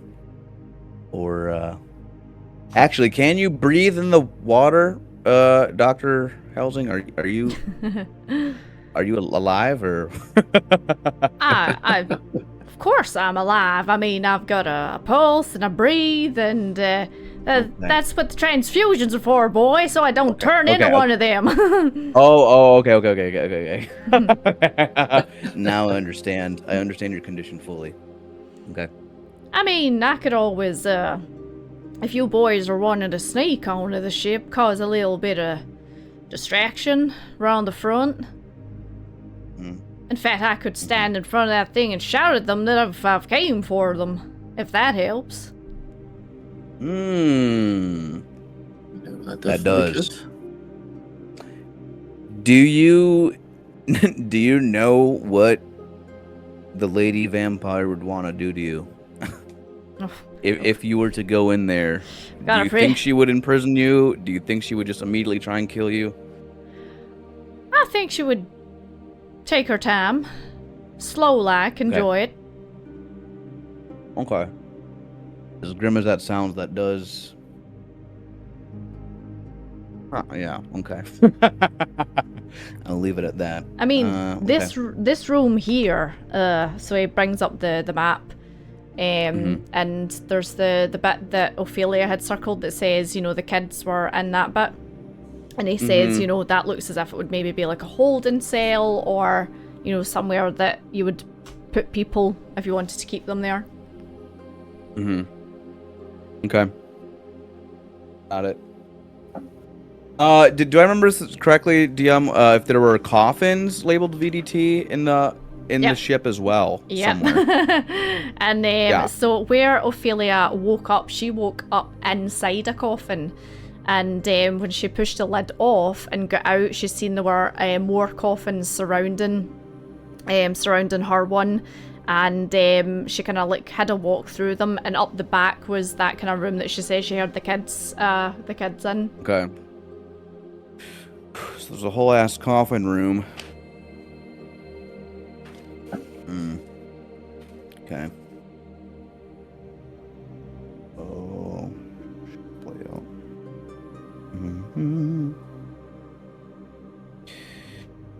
There's a coffin room, and then nearby is the prison block, I guess. I'll draw a proper map out for next time. Sure. Yeah. I'll look at the map of the ship too. If we were, let's say, Van Helsing, calls attention to like the main gangplank, or where those guards are stationed. And we went around the back side. Are there any other like entrances that we can see on the ship map that we could utilize if we did So Ophelia, water walk around? So Ophelia did describe looking outside of the kind of port window, I suppose, to see that she was on the ship. However, it's not like, like glass windows that you can open or anything like that. Right. So she was like, so you've got like a below deck, and then you've got the kind of like the deck where they would have supplies and stuff like that. Then you've got, so it's like a tiered ship by the sounds of it. So she was somewhere on one of those tiers. She wasn't too sure where. And when she looked out and she looked down, she could see water below her. So you know that at least wherever she was a couple of decks up.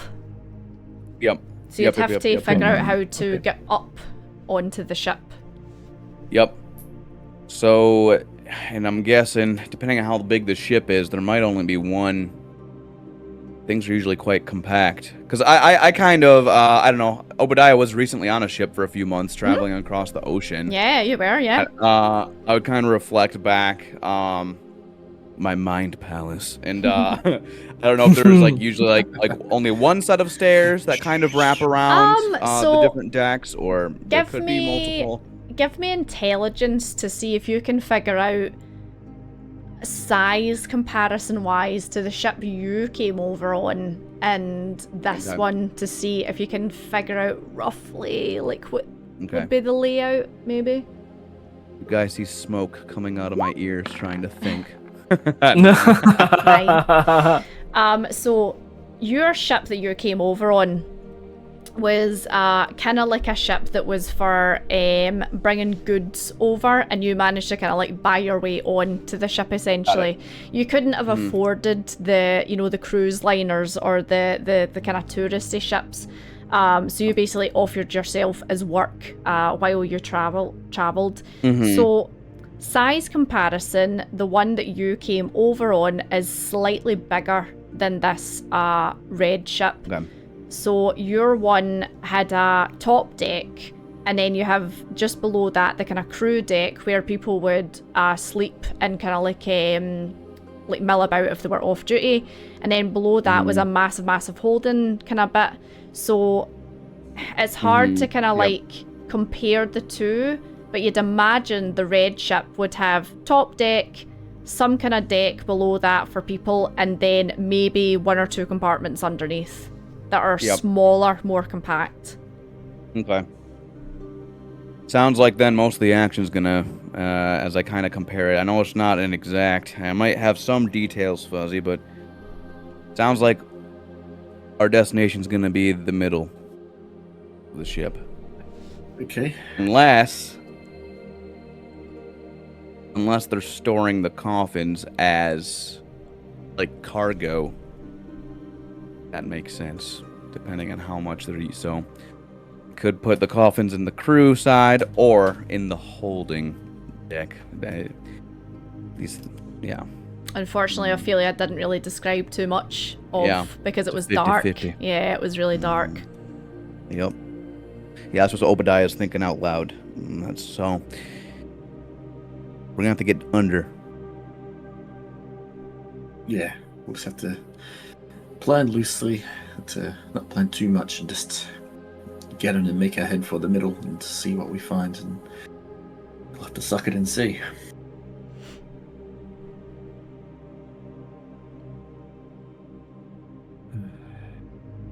Martin, have you acquired any new abilities recently? Yeah.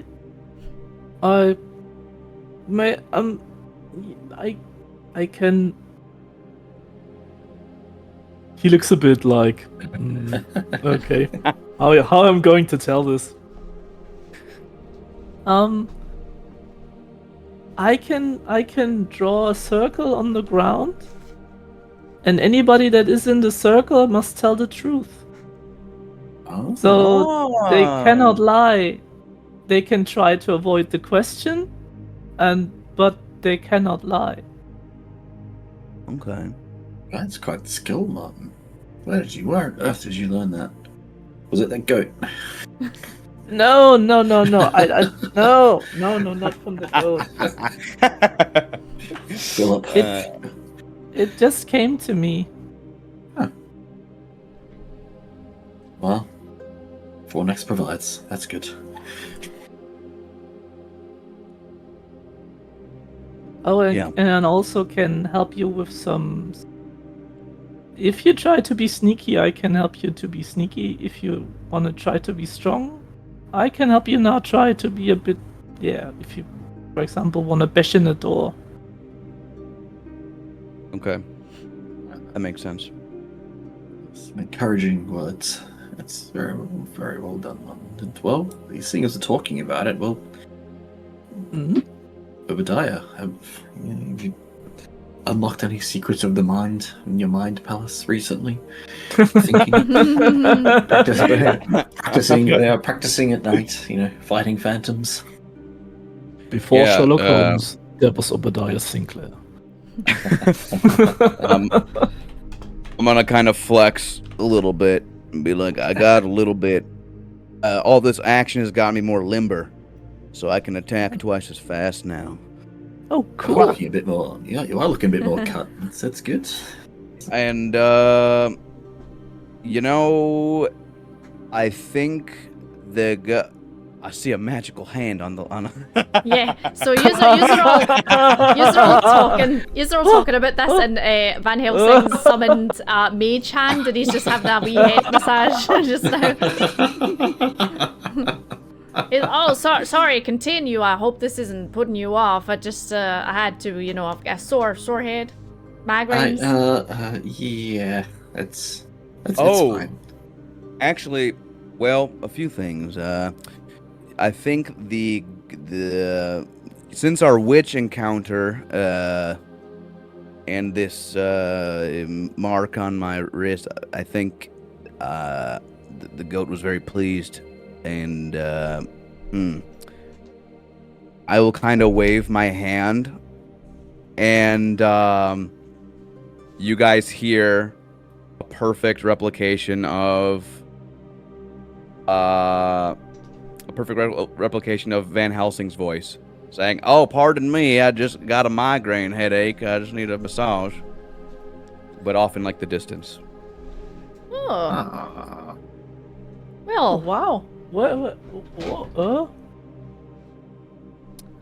And then I'll kind of stop that, and I'll like wave my hand again, and you guys see off to the side a about 5 foot long, 3 foot tall steel chest with a padlock on the front.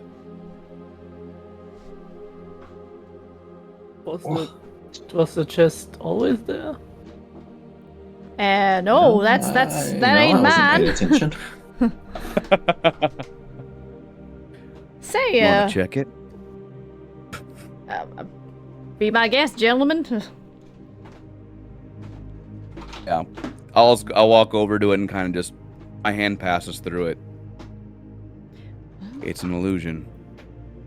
It's not real. Oh, okay. Perhaps the sound.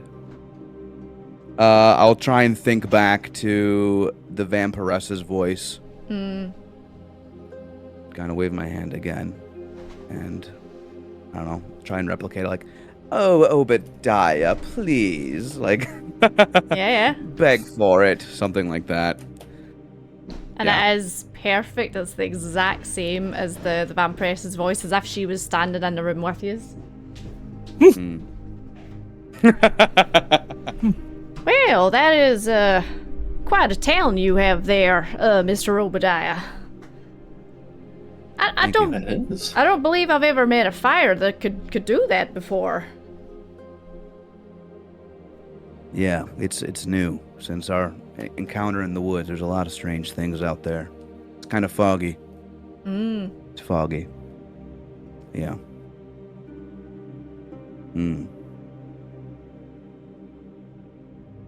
So that could be useful. I think it definitely could be, yeah. So, You know, I don't know how she commands her minions, but, you know, she can call people over maybe, or send them away, or... Yeah. If I do make something, it's limited to a kind of a small area, and it's can't move. It's stationary, frozen. So, you know, statues or... This will come really in handy. Yeah.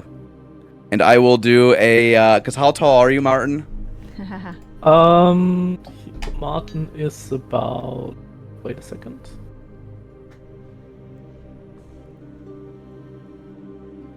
Oh, I have to... I have to How many because, feet? like, I have given that in centimeters. I have to... Convert it. No. Convert it. Sorry.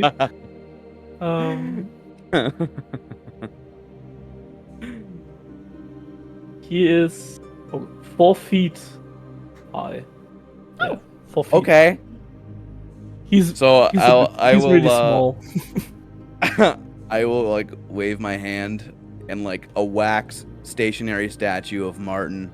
Ah! Like just standing there with like his hand, like he doesn't move or do anything, but it's just kind of frozen statue in place. I will try to give the statue a high five.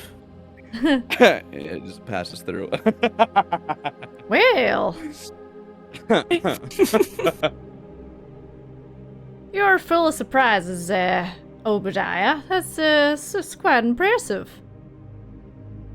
it really Yeah. is. Holy. I could do this as many times a day as I want. Wow. Wow. That's... You're a man of many talents. Just like-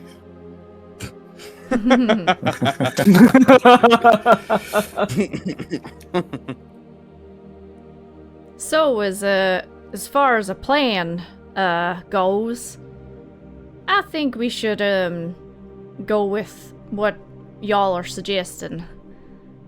We could go under the guise that you're handing me over to the ship. You can call out to them, and then I'm mighty fine actor myself. Pretend that I am injured or tied up, and then you three can try and sneak onto the ship. Okay. Yeah. Okay. Guess it'll just depend on if the Vampiress would want to see us with you, or if she would be okay with us just leaving you there. Crunchy audio again. Again? What? Right, guys. Hang up. Phone back in. Ring, ring, ring, ring. Not Hello. crunchy audio Test. again. There we go. We're good. No more crunch. Good. Okay, we're good. So, if you remember correctly, Obadiah, when the Vampiress cornered you in your room and you were kind of talking to her about this arrangement, she had basically says, you bring Van Helsing to us and then you leave. So Okay. she has It's a drop. she has requested that you don't accompany him once you drop him off. Okay. My mind palace. Accessed it. Cobwebs everywhere. Yeah, she wants just to drop off. She doesn't want to see us on the ship. Well, we So- could drop off, get past the ring, dip out, walk on water, get up the ship, and Van Helsing here hopefully can, survive what you need to survive until we get there and pull your feet out of the fire. Yeah. I'm sure I'll be alright for a little while, but don't take too long now. Yeah, it'll be immediate. Well, do you think there's any other preparations we should make, Mr. Van Helsing? Doctor, sorry. I mean, I'd say just make sure you get plenty of rest and make sure your weapons are sharp and your minds as well. I have a question. How do we get all these kids from the ship? That's really good. Damn, that's a whole nother.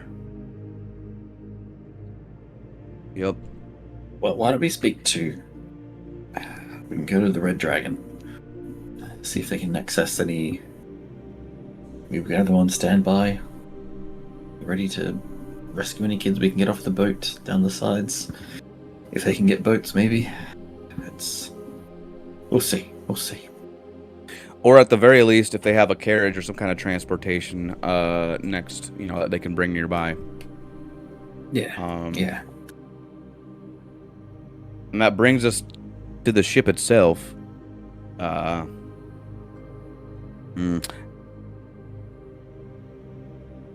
don't know if it has any magical abilities or if we need to find something to deactivate or... It's very ominous, though. It is. Especially And like actually- the red glow. The red light. Yeah, I was just thinking of that.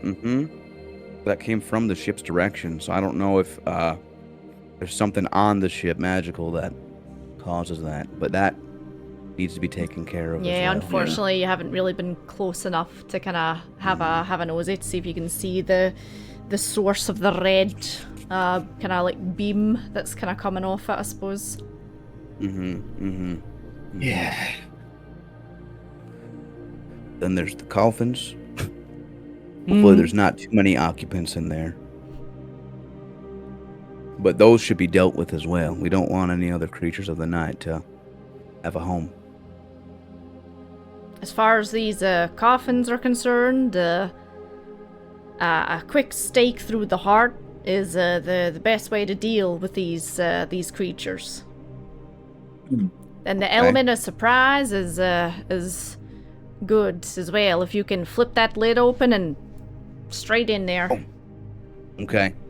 Yeah, Maybe do you a have two-person any job. stakes you can give us at all? Oh, plenty! And he goes over and he's got a cupboard that he opens up and there's like just loads of carved steaks ready to go. And he's got like these like you know how like gun holsters? It's steak holsters. Oh my god! Oh wow! And he puts one on, and he's like, "Hey, check this out, boys." He's like twirling them and like putting them back in and twirling. Like Boba Fett style, yeah. Oh my god! And it's like, so one side is like there's maybe like 4 stakes on one side, and on the other side there's like 3, and then the last one and the last hole is a hammer. So he brings out this like straw dummy and lies it down on the table, and it's got like a painted on it like an X where the heart is, and he says, you take the stake, you put it there, you get your hammer and you drive it into it and make sure it's dead. So he gives you a demonstration on how to eliminate a vampire. Okay. Okay, that sounds good. Well, I've got my trusty warhammer here, so I won't need a hammer, but you two might need something to whack them in with. I think I pass on the stakes. I'm a bit too small to get to the heart region. True, you might be a little bit small. You know what we could do is, depending on how heavy the lids are, Seraphon and I could kind of lift, and one of us lifts, one of us impales, and Martin, if you just keep an eye out, possibly depending on our situation. Well, if Ophelia was able to get herself out of a coffin. Yeah, I guess they're not too heavy. It's a wee lass. those ones might not be too heavy.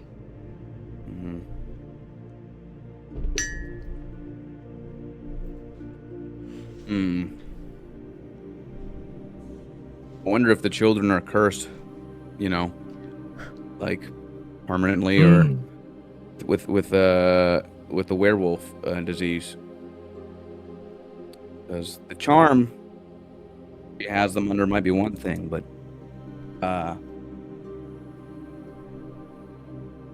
might have to be a separate issue. Yeah.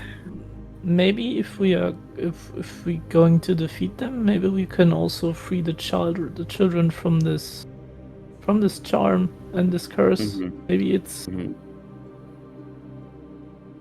something They're not they gonna bestowed upon them.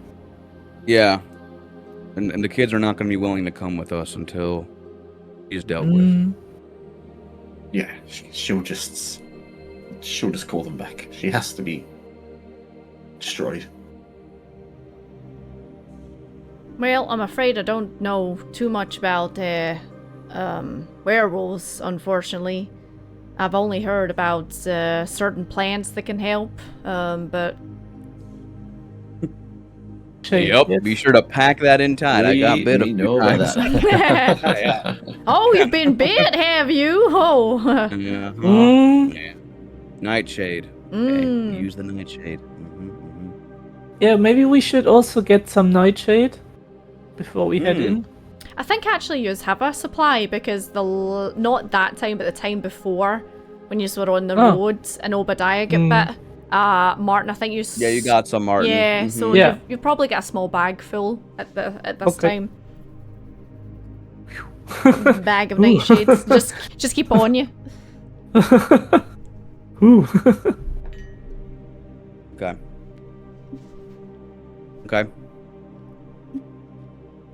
Well, one of us, or me, since I'm like strong and could help lift you guys up, if I use spider legs to climb up on the side of the ship, I could let down something for you guys to climb up easier. That'll at least get us on the main deck. Yeah, that sounds good. That's a good idea. Okay. Sounds like from there, mighty fine we plan. improvise. Yep. And if it lasts longer, maybe I could like crawl up on the ceilings or something, like a spider.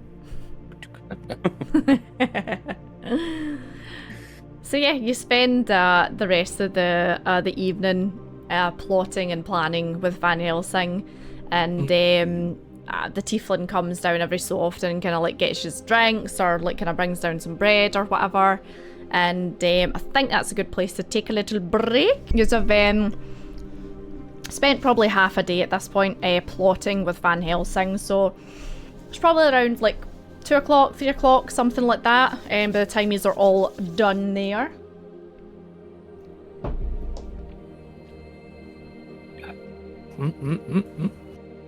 I forgot to mention to you guys that my letter that I got from the vampiress has an address. Oh. So I think she wants to talk to us three. Because she said, Seraphon, she wants you to behave yourself. So I'm assuming she thinks that all three of us will pop in and say hi before we hand over the good doctor. Okay. Maybe we can take her out already there. Like, I mean, is this just a good chance to take her head off? Like, Obadiah, it's we don't want to jeopardize your granddaughter here. Yeah. That's the thing. I think she'll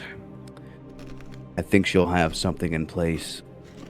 Probably use Soraya. You'd probably use Soraya as protection. Yeah, I think either way we should be prepared. Like I said, I will behave myself. No moonbeams. I promise you that. No moonbeams. Guys, Yeah. you remember the thing I did with the witch's sister when she was possessed? Yeah. Maybe I could do the same with your granddaughter. So she would be protected against anything that this undead bitch coming up with. Maybe it'll work. She possessed her, is she? Magically. I have some holy water left, so... Yeah. Ah, so you do. You've got about half of it left, yeah.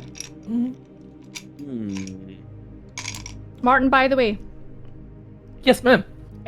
Your butt hurts for a second, and you take 3, 4, 5 points of damage. Excuse me? Oh. Arn, are you okay? Do you need the toilet? No! Something bit me! Here, stand up, stand up. I stand up and I look. And it looks as if there's a bite mark on your butt. Ow! Fuck! So you're standing in the middle of the street and Martin's like rubbing his butt and people are walking past and like, ew. Ow! Ow! I mean, but That was very unpleasant. do you need me to take a look at that, man? You can drop. Yeah, could we go into the corner?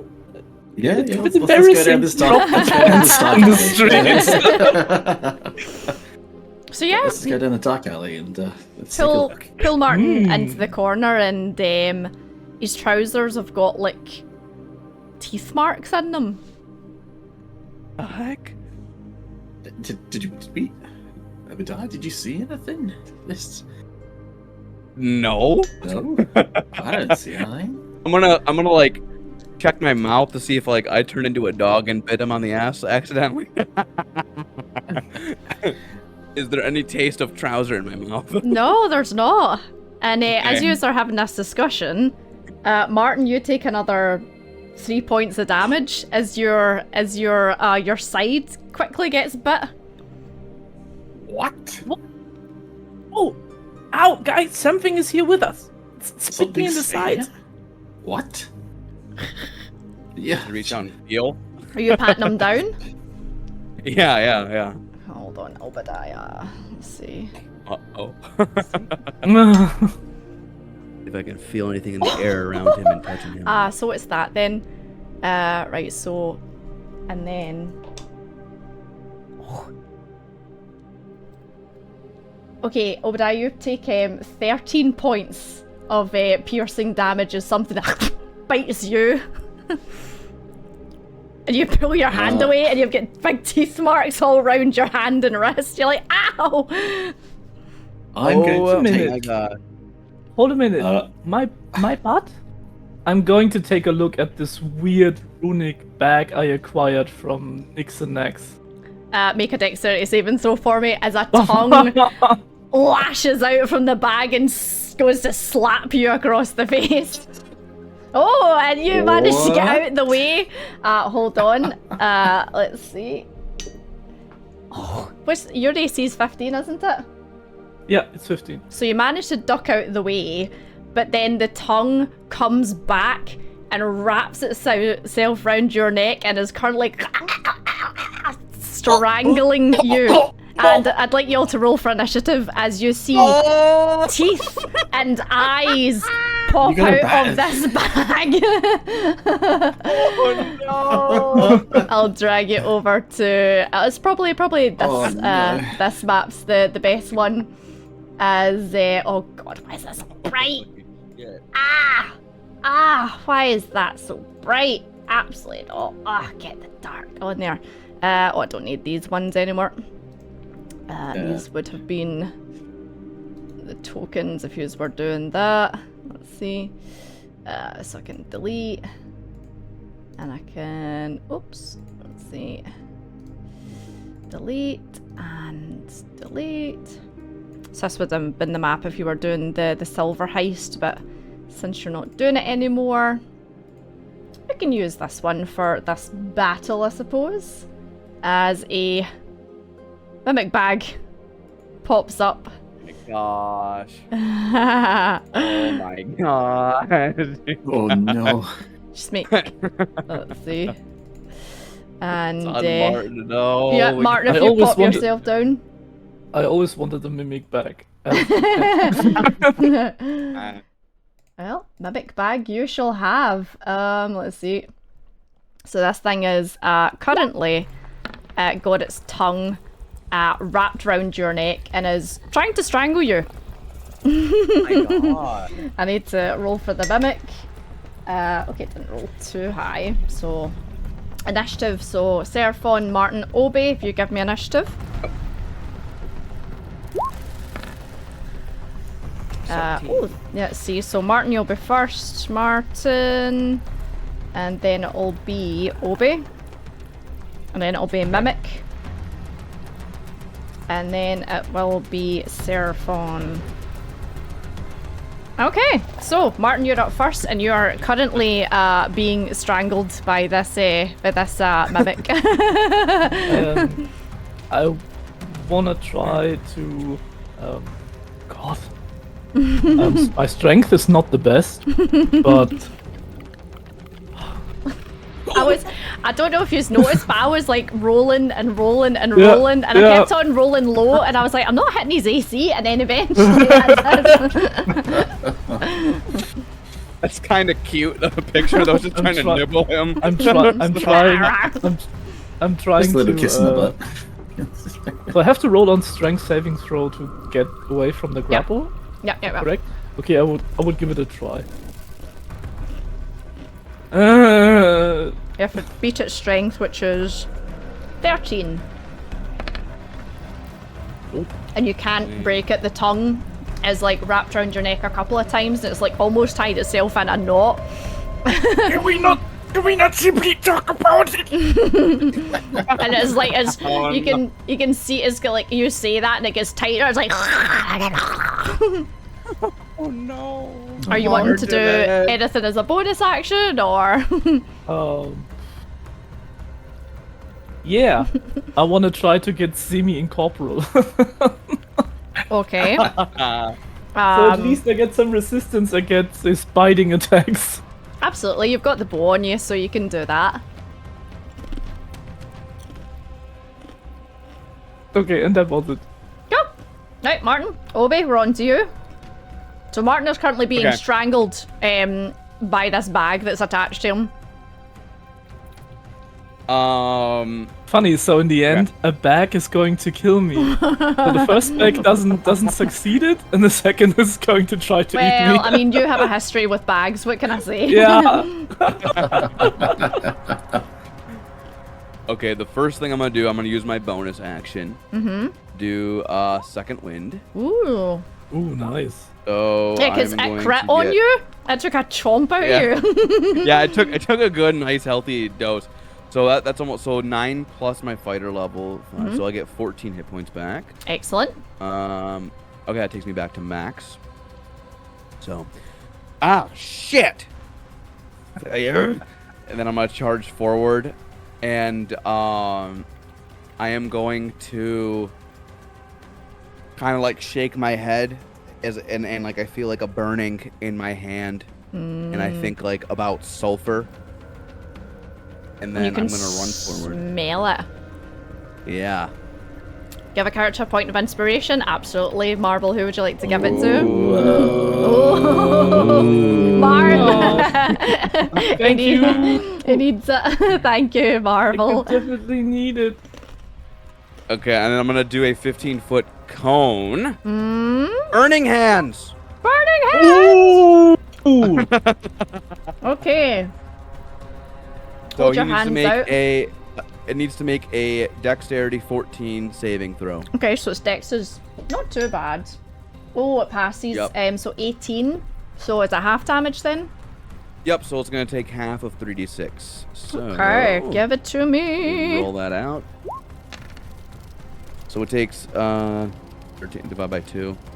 So either 6 or 7, depending on are you round. Yeah, 6 it'll be. Okay. So 6 fire damage. Okay, so yeah, you managed to like target this creature and just narrowly avoid Martin. I've choked on these chips again. Every time.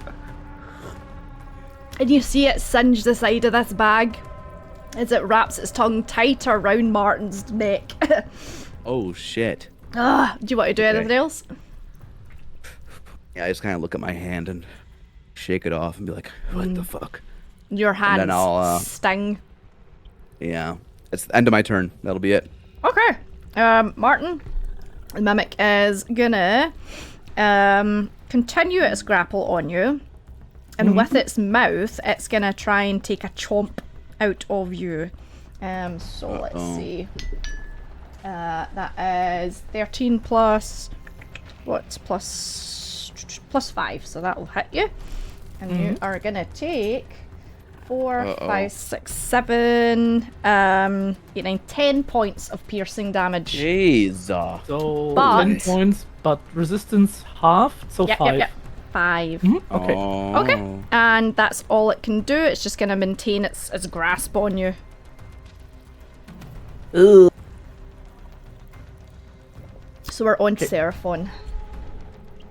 Okay, so it's like, see what's happening. Got Martin just hitting and things all over. Martin and I'm bags. going to. No. I'm gonna put down Sanctuary on Martin. Okay. Nice. If you need it. That's cool.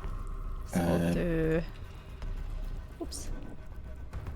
Oh god. Every time.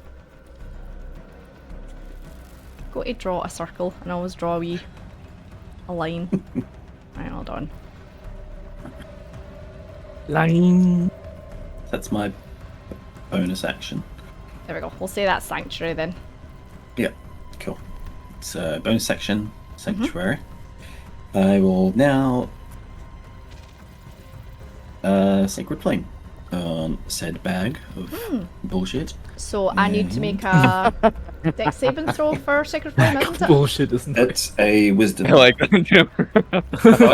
Sorry. I'm dex for Dex. Sacred Flame. Yes.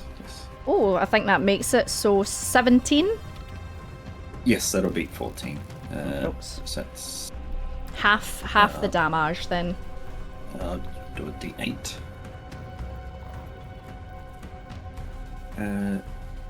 I'll do that. Yeah, D8. So that's 4. 4. Okay, so yeah. So you see this kind of protective light start to glow around Martin, and then you hurl the sacred flame towards the bag, and it hits the side of it and kind of singes a little bit, but then the bag can like and shakes itself, and the flames like fall onto the floor. Are you wanting to move or anything? I'm gonna hang back. I'm good here. Cool. So Martine, we're on to you. I'm trying to get rid of this bag Yep. again. Shall be a strength saving throw for you. Nice. Oh, yes. So you Hey. tear this thing off and you take it off and just throw it on the ground. So you're not grappled or been choked anymore. Well, I have to go to the door. Give me a second. That's the thing I wanna do. So next Okay. one, please. Okay. So Obi, we're on to you. Okay. All right. What I will do is, All these new things to play with, Obi. I'm gonna pull out a dagger. And I will attempt to hit it with the dagger. Okay, go for it. Okay. Okay. Well, definitely 21 to hits. Yeah. This thing's a mimic. Let's get like a class of like 12. Oh, that's Martin's dagger. I don't know why I put a description. Martin's dagger looks extra small in Obadiah's hand. So 5 piercing, yeah? 5 piercing and And- extra attack. Woo! Ooh! So 14. 14 hits. Yep, definitely. Okay. 7 more piercing damage. Okay. I'm just shanking it. Yeah, you're basically like stabbing a bag on the floor as the tongue's kind of like lashing round, like trying to avoid your dagger. Cool. Are you wanting to do anything else? That's my action. I will stay there and brace for being attacked. Okay. So, funnily enough, the mimic's gonna try and attack you. So, if you could make a dexterity saving throw for me, as this thing launches itself at your face to try and attach itself. Oh. Where's that? It's like a means? hugger. No. Oh no, a 7. It is thoroughly attached to your face. As it it basically like opens the bag like up and basically like takes a chomp, so your chin's at his bottom jaw and the top of your head and your hat are clocked, like, and then it takes its tongue and like wraps it round your head. So your head is encased in this bag. That's not the right music. Oh, it is. Cool. And then it's gonna bite you while your face is there. Okay, it doesn't manage to get its teeth into you, unfortunately.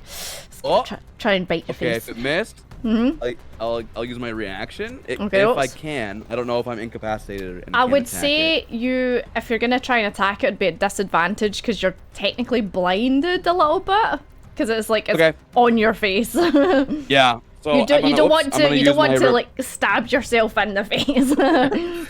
Definitely not. So yeah, I'm gonna try and riposte. Then I'll spend a battle master die and try and stab it with my dagger at disadvantage. Yeah. I mean, you managed to basically like get one hand and like hold it and go, okay, between the fingers, Obadiah. So yeah, you managed to hit it. So I get to add a D8 and nice damage.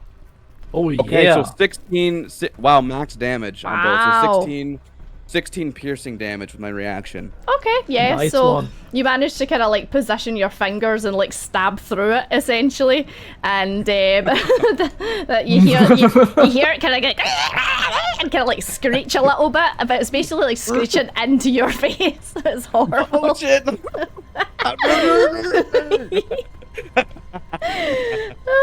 Okay.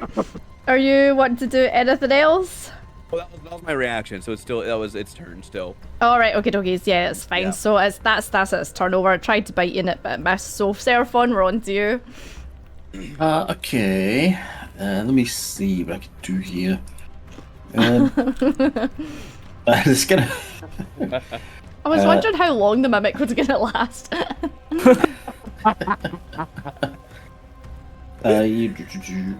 It's gonna cast. That's gonna. Do something I haven't done before. Let's just throw it in a like a guiding bolt. Which is a 13 so hits. it'd be a 13 to hit. Yep, absolutely. Okay. It's a 4d6. Okay. Ooh, 4d6. Wow.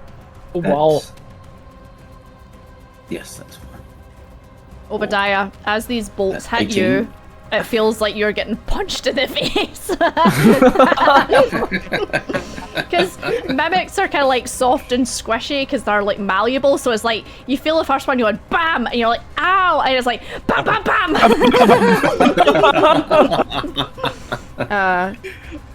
It keeps biting me. Yeah, the teeth kind of like jag into your head every time it gets hit. However, it is bleeding profusely now, and a lot of the blood's gone down your throat, unfortunately. And it's like its tongue's kind of like, you know, trying to get in your ear to try and like kind of get better purchases. Sheriff, do you want to do anything else? No, I'm good. Oh, okay. Martin, we're back on to you. Yeah. Is there any way I can attack it without hitting Obadiah? I mean, you can try and be precise, yeah. As Yeah, long as you don't roll terribly, you know. No, I would try to do this. Like, Yeah, first of all, I'm going to take a step away because I'm a bit too close. Yep. For an attack, I would say. I would go over here. Absolutely. And then I will try to shoot it. Ooh. This is going to be interesting. Yes, it will. I'd say because it's like preoccupied, we've been wrapped around Obadiah's face, it doesn't even get an opportunity of attack on you. 26 hits, yep. Okay, then I'm not gonna make damage. So 10 damage and 3 radiant damage. Ooh. Martin, how do you want to do this?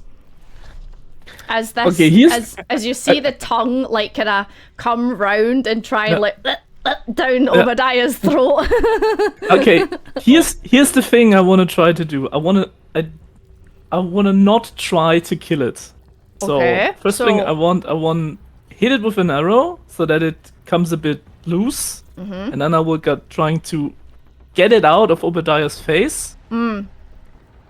So you're using non-lethal damage then? Yeah. Okay, so for that, what I would say is you, before you fire your arrow, break the tip off it so it's blunt, and you fire it off and you hit the side of this thing and you hear it going, "Ah!" and kind of like making a screech, and then it unravels itself from Obadiah's face and like falls onto the floor, and you see it going blah, blah, blah, blah, and the tongue's like so it's kind of like lying on the floor like flapping about. Yeah.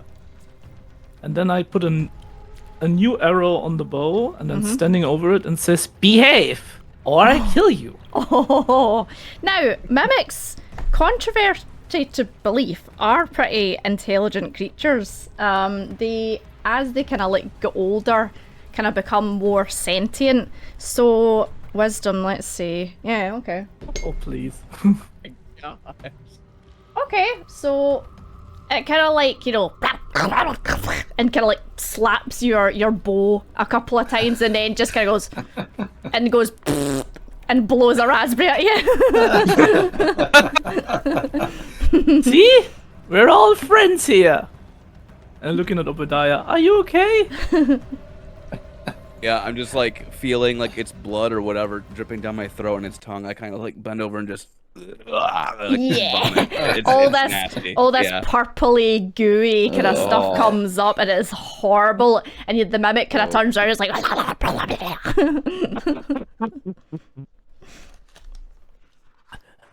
Why is it still alive, Martin? That little shit needs to die.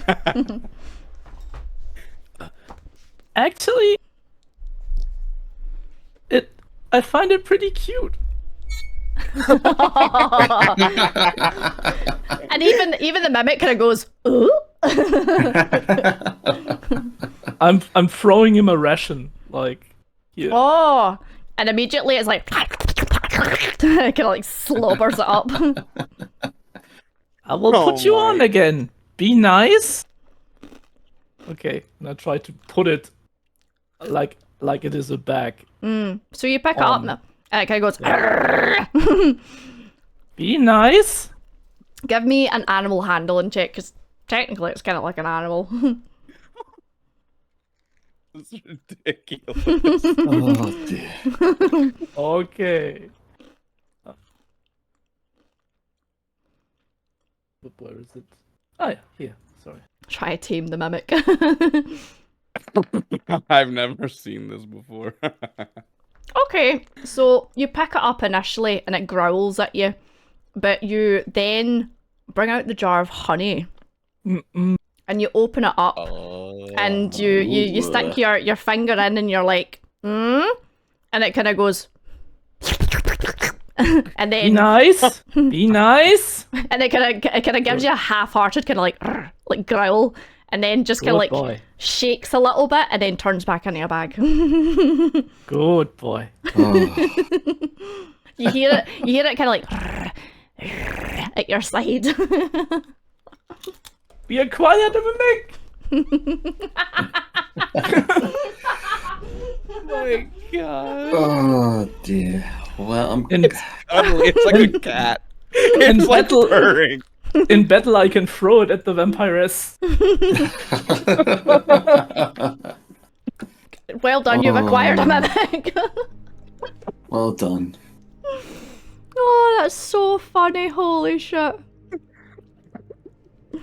Oh man. Man. I wonder, Nyx probably didn't even know what that was. Said it had been collecting dust for years, so... Yeah. Man. I'm gonna bandage up my hand a little bit. You've been chomped, yeah. Yeah, that was massive. Damn. Okay, well, I guess it's your call. It attacked you first, Martin. How's your ass cheek feeling?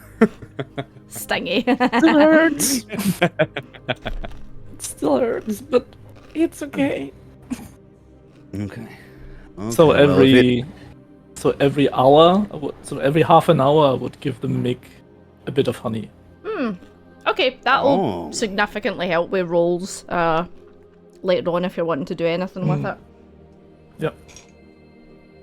I will use it as an attack. Every so often, like every half hour, it just like the tongue comes out and it's like starts licking your hand, and you're like, okay, honey time.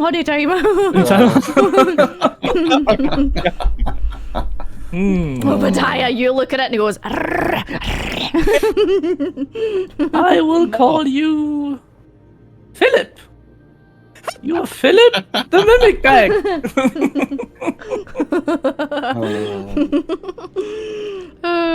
Brilliant. If it steps up, if it gets out of line again, though, Martin, we'll have to give it some justice. I don't know. Be nice, Philip. It just kind of goes. It's killing me.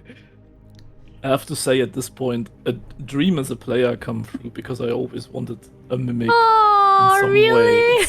Thanks a lot, Scotty. I mean, I give yous, what I come up with, and yous do what you want with it. So it's totally you guys.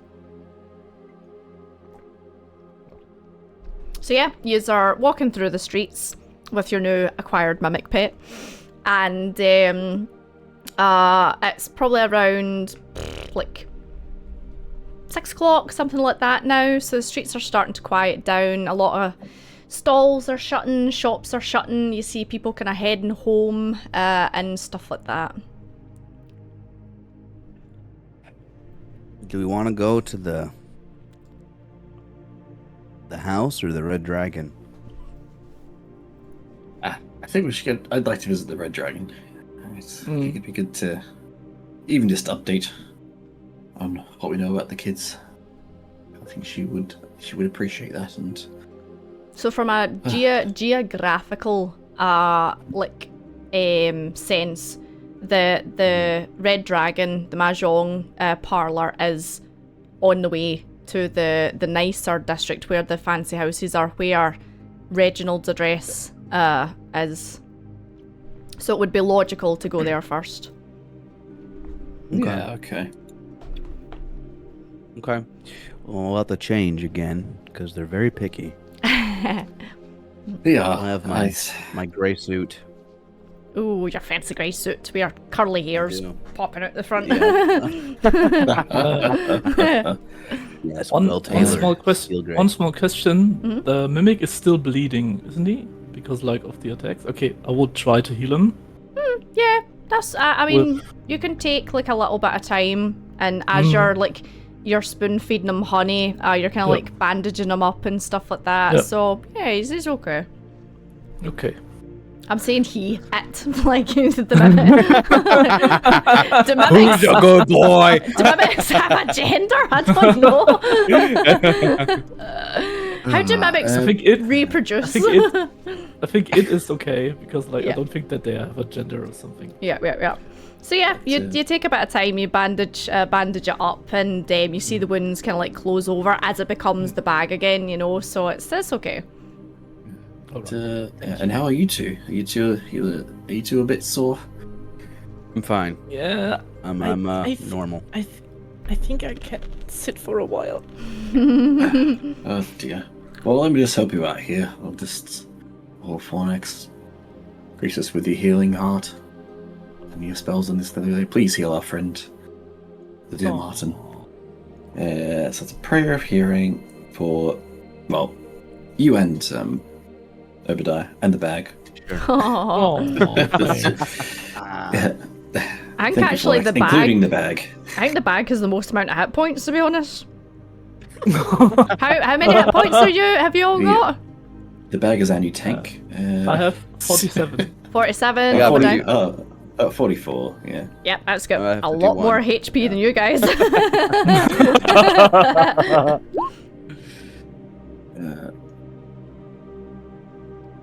So prayer, to the prayer healing. This is 2d8.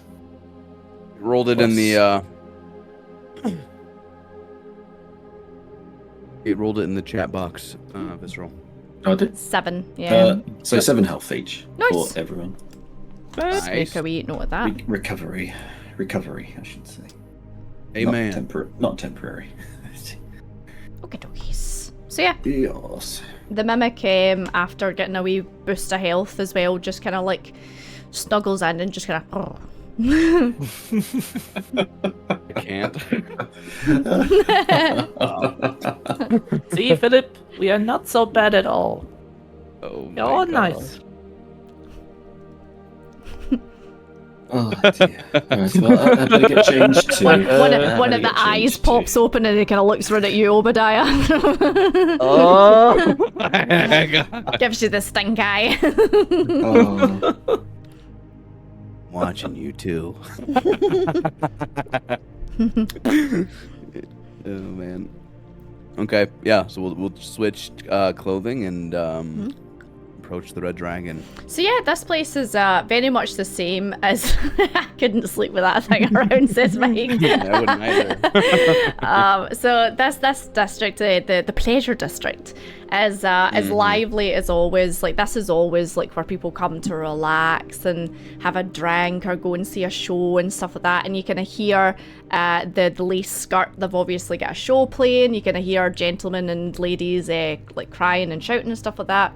And sure enough, you come to the Red Mahjong parlour, and it's a couple of people milling about outside. There's the usual kind of bouncer, and these are allowed in. And what's her face? Yuna is at the front, and she's like, "Welcome, hello, welcome back. It's nice to see you again." Yuna, Hello. Hello. It's good to see you. Can we speak privately? Oh, with myself or? Well, we would a private audience with the mistress, please. Oh, right, of course. Yes, let me just go see if she's busy. So she disappears, and she comes back a couple of minutes later, and she's like, "Oh, she's just downstairs with Mr. Pindick. But I'm sure you could go down." Yep. Pindick. Wasn't that the goblin? Yes. Goblin with a pinstripe suit. So she'll lead you through the actual parlour itself, where everyone's playing mahjong, and then takes you downstairs into the private area where the opium den is. And there's a couple of people on loungers already, even though it's pretty early. There's one or two people that are having a smoke, and she then takes you through the back into the wee private office, and the lady of the Red Dragon sitting there, and she's kind of like half putting her makeup on. So she's got her face powdered, and she's got like her rouge on, and she's just like kind of finished off her lips. And Mr. Pindick sitting there with a big bunch of paper, and he's going, taxis are due, and just kind of like rambling on. She's like, yes, Pindick, all right. Gentlemen, good to see you. Welcome in. Come. Just ignore him. He's busy with taxes. Okay, yeah, we'll have a seat. So yeah, there's cushions and loungers, and it's a pretty comfy wee office, so you can sit down wherever. And she's like, any news on the children? Have you had any success? Yes, I'm- we have. Yeah.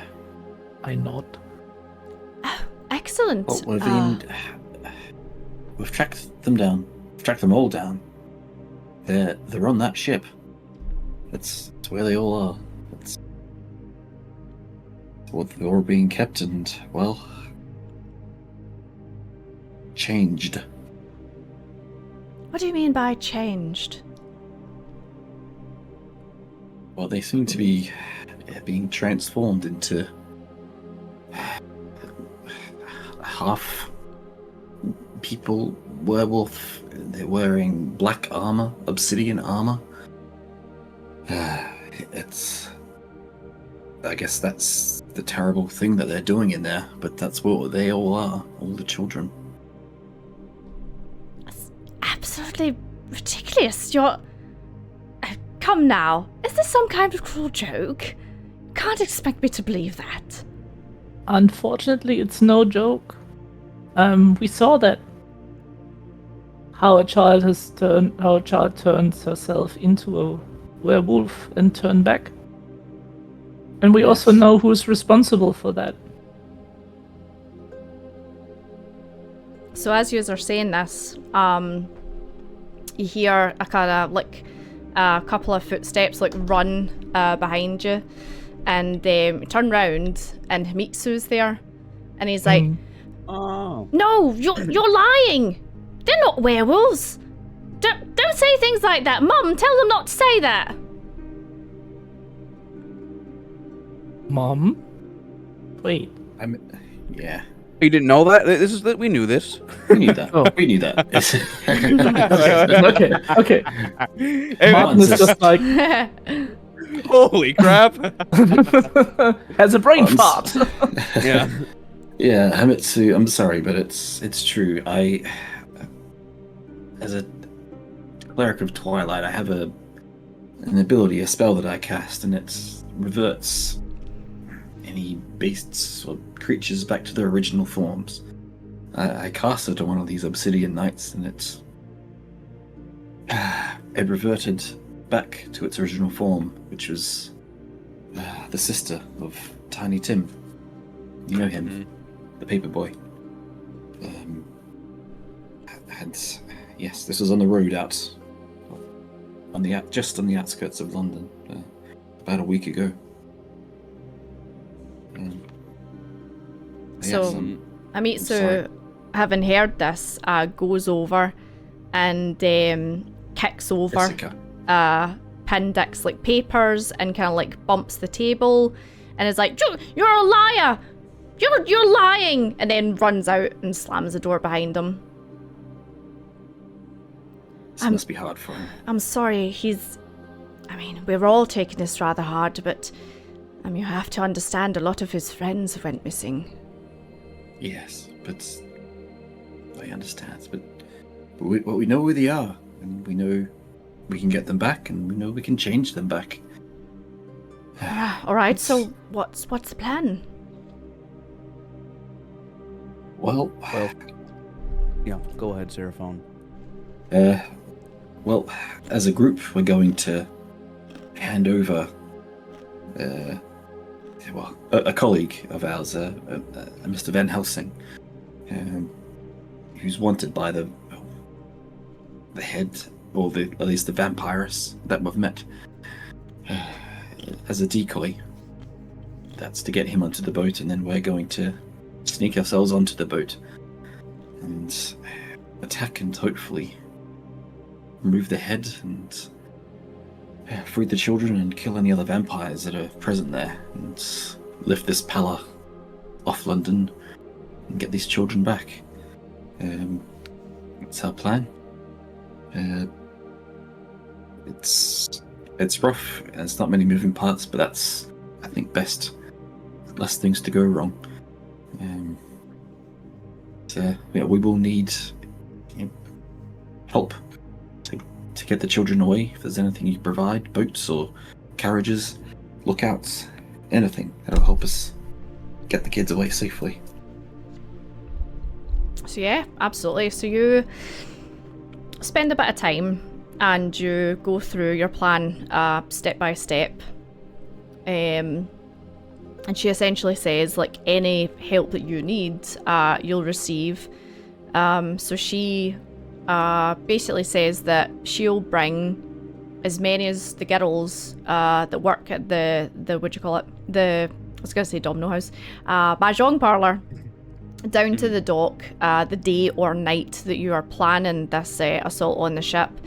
And they'll disguise themselves as wash house workers. So if you remember, the wash house is literally just up the hill. Right there. Yeah, from the ship, and they'll disguise themselves as wash house workers and keep an eye out for when the attack happens. And then as soon as they see kids start to funnel out, they'll run over, grab them, and then take them into safety. So take them back here and hide them. Okay, good. That'll be much We appreciated. have to assume. Yeah, we have to assume that every obsidian guard we see is in fact a child, just to be safe. All right. Yeah. Can't take any chances in hurting a little one by accident. Can incapacitate, but we're not going to try and do permanent damage. Well, you have the help of the dragon behind you. We'll wait for your signal and then take all the children that we can. Thank you. And you probably get a lot of news about the Pleasure District. Do the initials VDT mean anything to you? See?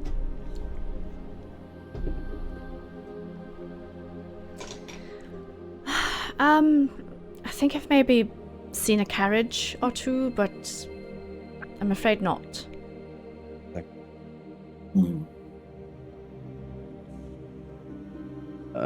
We think they're the ones responsible. Right. Oh, we know. If I see, Yeah, they are responsible. well, if I see anyone with VDT, did you say? VDT. I'll Avoid them. I'll be sure to avoid them. Okay. Oh boy. It's all coming to plan. Yep. Yeah. Yep. Okay. Yeah, so we'll send you a message when we're going to move, and Yeah, spring maybe into we action. can get Hamitsu to let you know, or Tiny Tim if he's still around.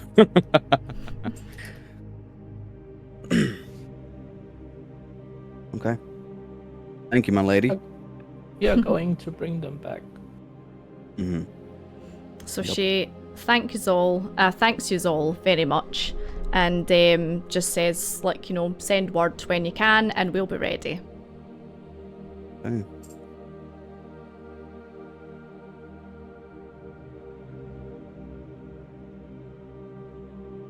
It's starting to feel very real, you guys. Yeah, Mhm. This that all is comes it. down to this. Oof. Sure, we'll be fine. We'll, with our good grace, for Nexus light, we'll do it. Should we, guys, should we write down all we know? Just in case that we are not going to make it? And then someone else can take it over? Yeah, I guess so. You can write everything down at the mackerel.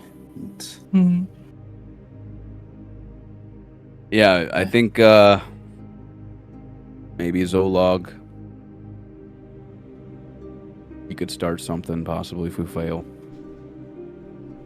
Even though he's a young kid, but I don't know. He can be a starting point. Just in case. He's brave, and that's what we need right now. We need people that are brave and are willing to stand up. yeah, Yep. Okay. Are we paying a visit to you-know-where tonight before we Mhm. turn in and finish our... Okay. Let's go. Should we change our clothing to our adventuring gear? Or should we stay in our suits? I would say if we are going to meet that that lady, we should definitely switch to our gear. Yeah, Just in she case. doesn't need the courtesy of fine clothing. No.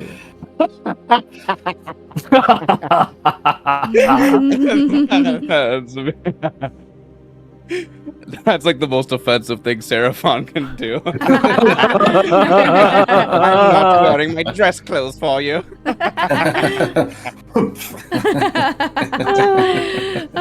So yeah, yous go out and Yuna basically kind of gives you a wee nod on the way out just to say, you know, we're with you when you're ready.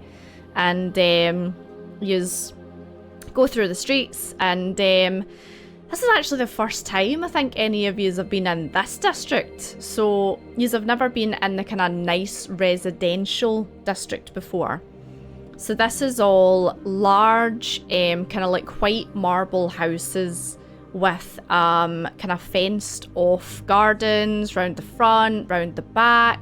The streets are wide for like numerous carriages to go down, and the lanterns here are big tall numbers that are well maintained and like kind of fancier looking than the ones you would find in Old London or just the London town itself.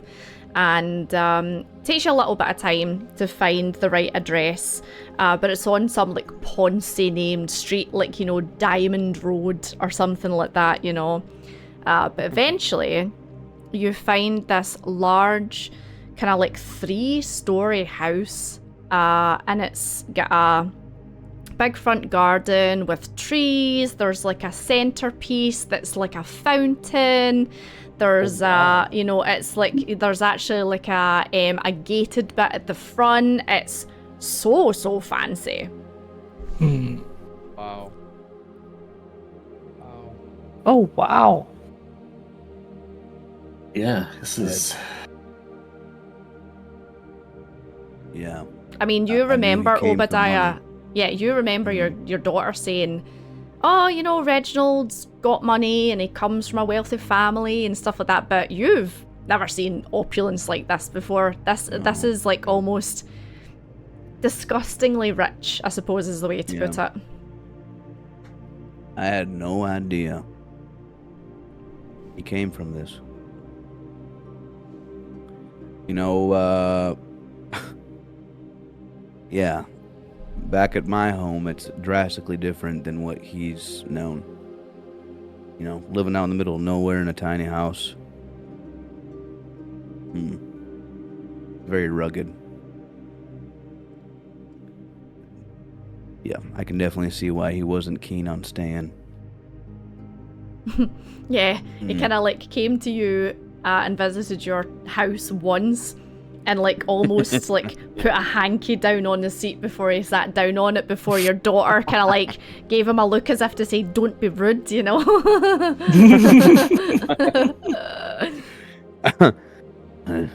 That was a nice flashback.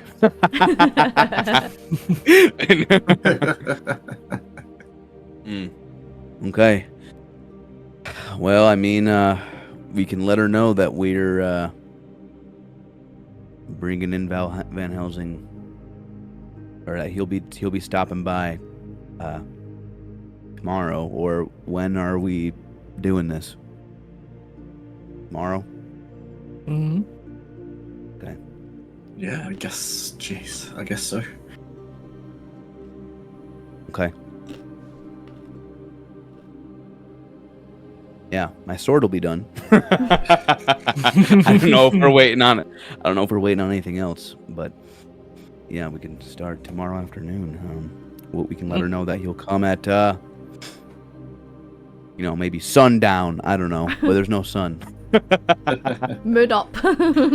Yeah, moon up, high moon. High moon.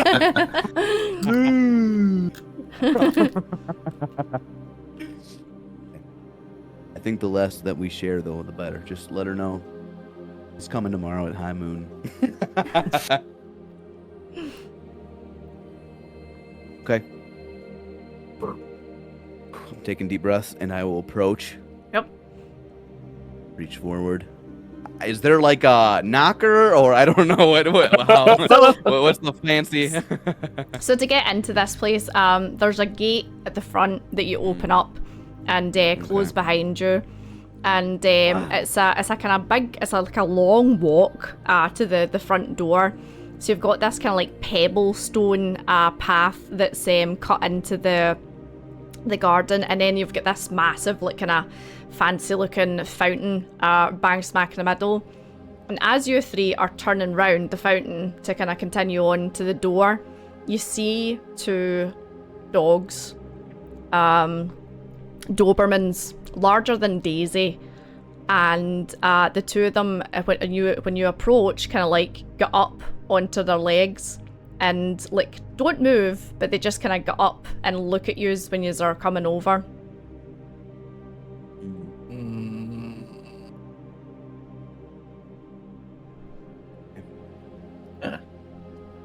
Good dog. Good doggy.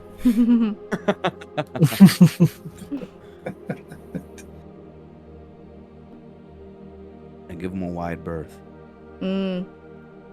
So as you are giving them a wide berth, you do see them kind of like hunker down a little bit, and they give it a and the mimic bag actually goes it starts growling back. Philip, all is fine. All is fine. All is fine. So as you're passing the dogs, the one thing you do know is that their eyes are red. But they don't approach you, they don't go to attack you, they just kind of like make themselves menacing, I suppose. But you come to the front, and it's like a couple of steps up, and then it's this massive, lovely, oak carved fancy door, and above it on a plaque is the name Sterling that's been carved into it. And there's two big knock kind of lion's head, brass lion's head knockers.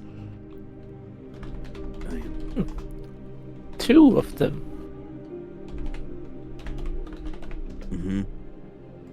Yeah, that's how you know they're rich, when they have two knockers. Yeah. Not just one, two. You can knock them simultaneously. We didn't even have one growing up. Okay. I'll take the right knocker and knock that one. Yeah, so it's quite weighty, so you give it a bang, bang, and there's silence for a little bit, and then you kind of hear like running, and from behind the door you hear, "Mama, someone's at the door!" And then you hear like running away, and there's this pause, and then you hear kind of like shuffling feet, and eventually the door can you'll hear all these bolts and all these unlocks getting done from the inside, and eventually the door goes, and there's this tall, skinny, sickly looking man with kind of slicked back, oiled black hair and a big kind of hook nose, and he's like, "Good evening, may I help you?" Yeah, I'll show him the letter. Yeah.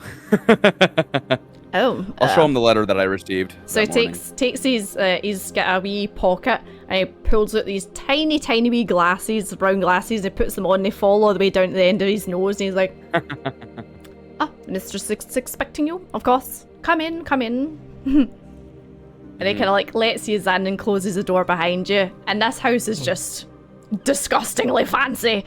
There's portraits all over the walls. There's marble carvings that's the Venus de Milo or whatever, and big red big red carpet in the middle, chandeliers, candelabra. You're trying to hold back your disgust at how fancy this place is. But he's like, "The mistress is just in the main hall. Please follow me." So he kind of and his wee feet are shuffling, he's not even lift his feet off the ground as he's walking. But he takes you through, and it's a corridor, and then when you look up, it kind of splits off into two. There's a set of stairs that splits off. So he takes you upstairs, takes you to the right-hand side, and you pass like a room that looks like a library, a room that looks like an office, a room that looks like, you know, a bathroom or whatever. And then eventually you get outside this room, and it's big kind of like carved door again, and he kind of like gives a little chat, and he's like, "Madam, are you ready to receive company?" And you hear inside, she's like, "Yes, let them in. I was expecting them." Doors open up, and it's this lovely, lovely, lush looking living room. So there's a big hearth, like a big fire on one of the walls. There's like a big painting, like a kind of a sea painting on the wall. There's a lounger, there's a couple of chairs, and in the middle of the floor are all these toys. There's like, you know, wooden horses, a train set, there's dolls, and Soraya is sitting in front of just this big castle kind of thing, you know, and she's moving things around. Sitting in one single chair to the right of her is Reginald, who's holding a couple of blocks and kind of like passing them to her as she's making a castle. And then the vampiress is sitting in another chair to the side, to the left-hand side. And she's like, Obadiah and friends, I was wondering when you were going to arrive. Winifred, would you please get some drinks, please? Off you pop. And Winifred like kind of gives a little bow, and then moseys on down to get some drinks for you. And welcome in, Raiders. Thank you so much. How do? Welcome. Hello. Welcome, Raiders. Game master. Hello. We're in the middle of our semi-final episode. So we have Penultimate. Penultimate. We discovered the word was penultimate. But thank you very much. Thank you for the raid, and welcome in, everyone. Get yourselves a wee drink and settle down. Come in. Would you like a seat? Plenty to sit. Soraya, please move a couple of your toys. Would you just move the dolls? There's a good girl. And she gets up and she's like, "Okay, Mama." And she goes over and she like clears one of the chairs. And she's like, "Jessica, can you help me too, please?" And you turn round and Jessica's there. And Jessica's like, "Yeah, okay." And she goes over and she like takes a couple of dolls and stuff like that as well. And then the two of them just sit back down in the middle. And she's like, "Oh, there's my good girls. Just continue playing games. Come, sit." That's Jessica, the Tiny Tim sister, yeah. Mm-hmm. But she's in a pink dress. She's got her hair up in bunches and ringlets. She's got wee pink shoes on. She looks lovely. Oh. Mm-hmm. That's intense. Okay, I'll take a seat cautiously. Obadiah, don't look so stiff. I thought we were friends. Reginald, have I introduced you two before? This is Obadiah. And Reginald's like, no, I don't believe we've met. Pleasure to meet you, Obadiah. Are you a friend of my wife's? I'll look at her and be like, we're acquaintances. Yes, we go way back, don't we, Obadiah, dear? Yes, we do go way back. Yeah, we've run into each other many times.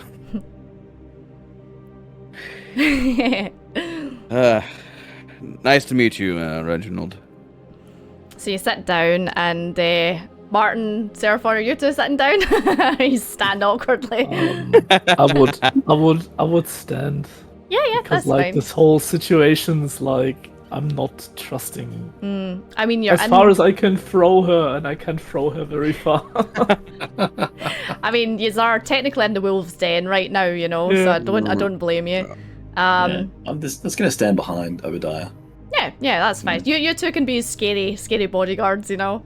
But when Winifred comes back in, and he's got some drinks, and he's like, chocolate milk for the ladies, and gives Soraya and Jessica a little chocolate milk, gives drinks out to you guys and one to Reginald, and then brings over a bottle of red for the madam, and then excuses himself, and she's like, "Thank you, Winifred, that'll be all."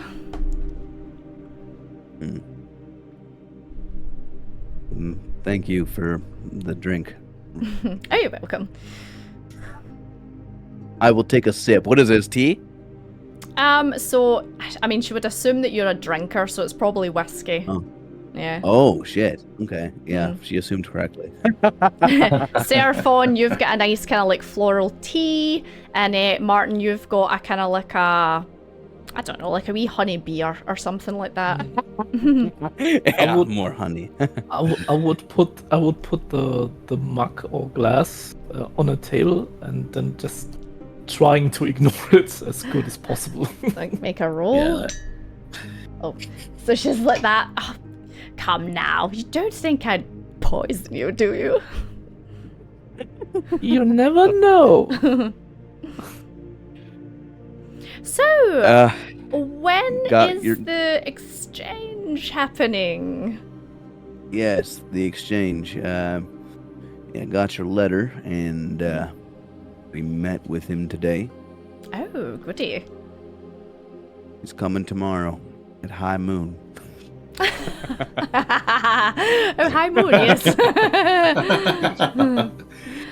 Oh, wonderful. That should work quite nicely. So down to the docks, yes, straight on the ship, and then you three scurry off. Yeah, we might not even.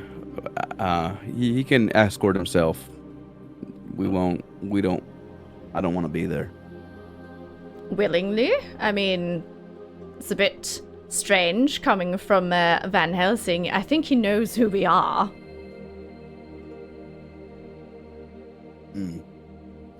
Yes, he knows, but he's a bit.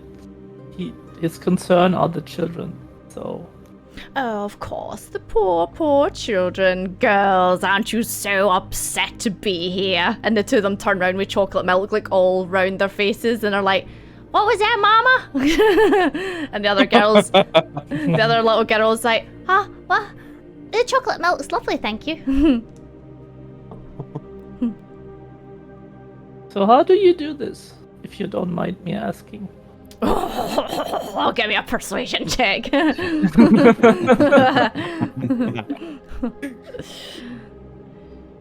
She has an egomaniac, so maybe she will tell you. Yeah. She's Monologue. Bad guy monologue. Oh, this is how I do it, and blah blah blah. It's 15.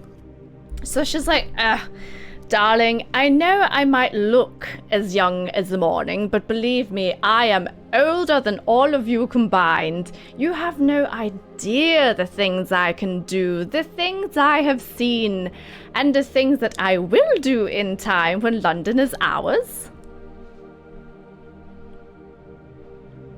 So that's all about. You want to take control of London, and then what?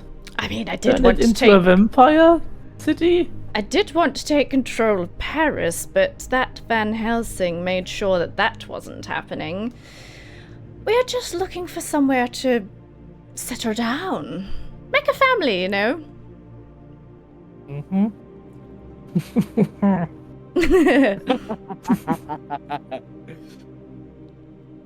Well, people are struggling. We went to the night market, and nobody's coming to bring in supplies because of that ship of yours. So if you want to take over, you should probably try and get trade back up and running. There'll be a little adjustment period, I'm sure. But once we get the rest of the people out of the way and the rest of my people come, I'm sure we could start trading again at some point. Oh my gosh. Yeah, what people are in your way right now? I mean, Van Helsing for one. And she looks at you. Seraphon gives you like an up and down. And she's like, Mr. Oh, I believe in the god of the oven over there. Oh.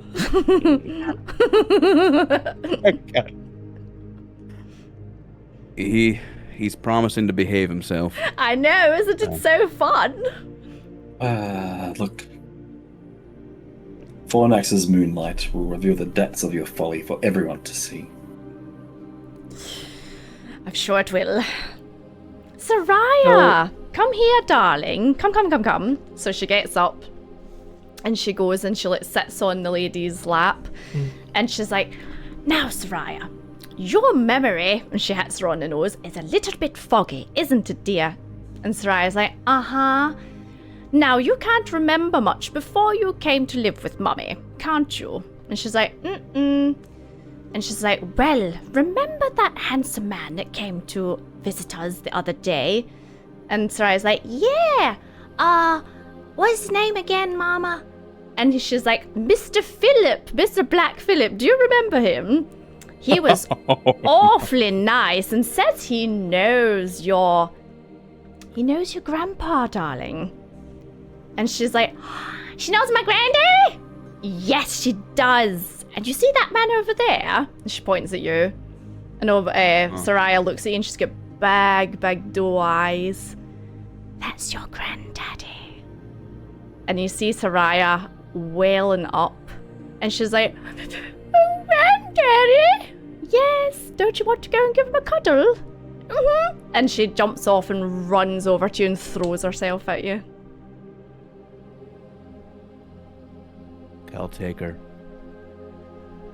Are cruel. You are very cruel, lady. I will start to... Tears will well up in my eyes as well. And, be like, yeah, I came all this way to see you again. It's been a few months, and I traveled a long way from back home to see you. Soraya's just like holding on. She's got like her arms wrapped around your neck and she's like cuddling into you and she's like crying. And Reginald's just sitting there and he's like, oh yes, Obadiah. Oh, Spot. Sorry, I didn't recognize. The beard is new, I believe. And you see like this kind of recognition on both of their faces slowly to kind of like to come back to them. Oh. She looks at you, Martin. She's like, I can be kind and I can be cruel. Just depends what mode I'm in.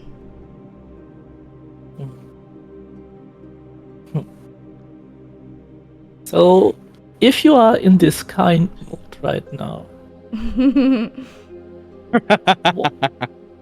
what is VDT? Oh. Get my persuasion. Get my Oh my god.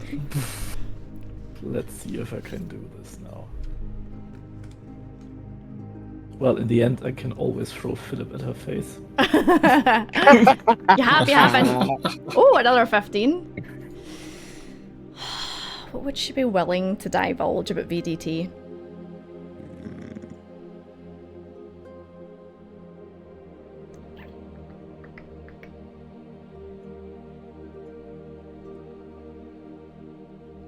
Okay. So she kind of like...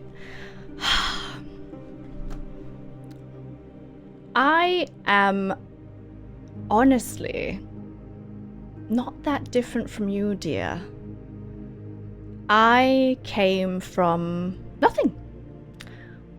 I was, much like a lot of the children here, an orphan my entire life. And then one day, someone saved me and gave me everything I have ever wanted. And I lived happily ever after. Wow.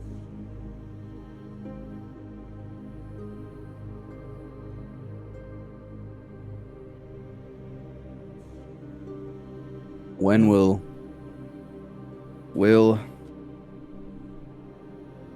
you you free Reginald and Soraya after you receive Van Helsing tomorrow? Of course. And Mr. Philip was quite persuasive as well. He helped your situation a little bit. That's why I decided to write to you. Right. Okay. I'm gonna pull out into my satchel. I'll say, Soraya, I got this for you. But I want you to hold on to this. What is it, Granddaddy? It's the little effigy that Orla gave me. Ah. And she's like, The effigy. oh, it's not as pretty as my other dollies, but I like it, Daddy. Granddaddy. Yeah, just hold on to this and it'll keep you happy and safe.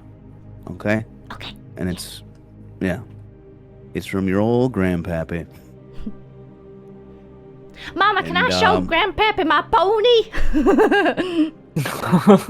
And she's like, Soraya, it's a little bit late. I don't think we should wake the ponies up.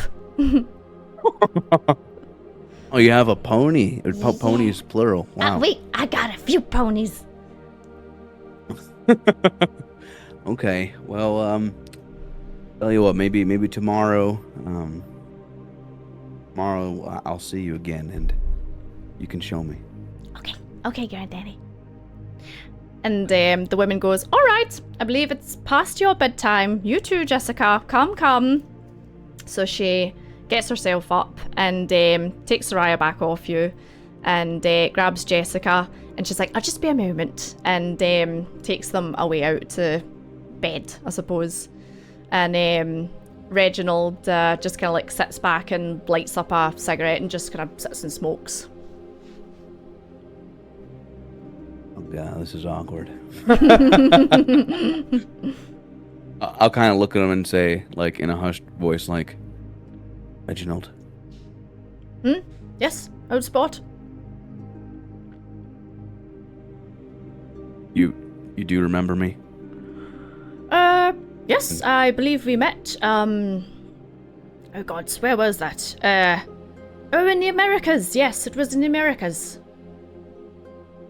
Yeah. You remember Abigail? Don't believe I've ever met an Abigail, no.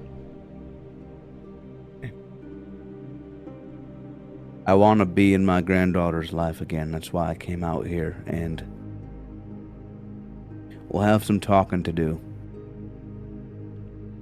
But that'll be for another day. Aye, jolly good. Jolly good. You should come and visit my mine one day. I think you'd like it. Yeah. I actually have some moonstone for you. Give you two. Did you bring it with you, or are you gonna save it? I'll save it. Yeah, that's fine. So yeah, it just says. We're not gonna do that deal at night. So yeah, it just kind of says, you know, whenever, like, bring it to the store, bring it to the mine, and I'll have a look at it, and you just have a kind of like quiet chit chat for a little bit, and then eventually the vampiress comes back in, and she's like, right. Well, I believe it is past your bedtime, gentlemen, and we have a busy day tomorrow, don't we? We do.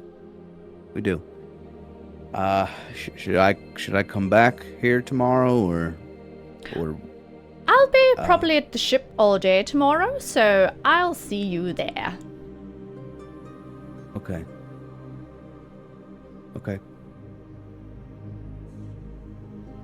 How will Soraya and Reginald come back?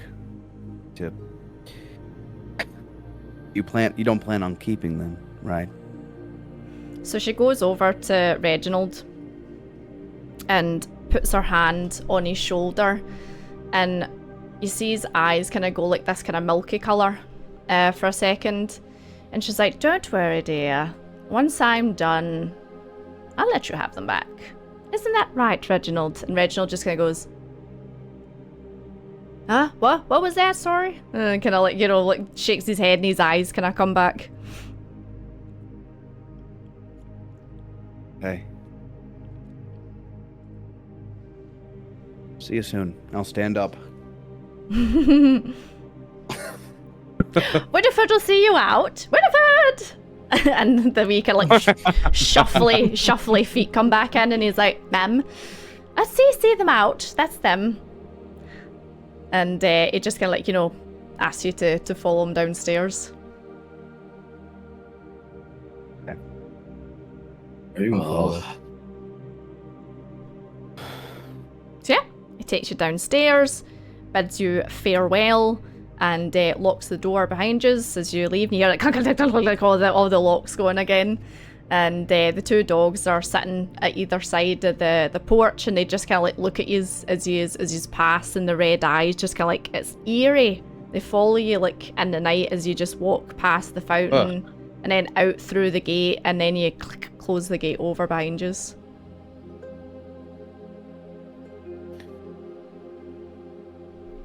That was worse than I thought. It really was. I feel sick to my stomach right now, you guys. Me too. That thing makes my skin crawl. We're gonna make her pay for all of this. She will regret that. Well, thank you guys for holding back.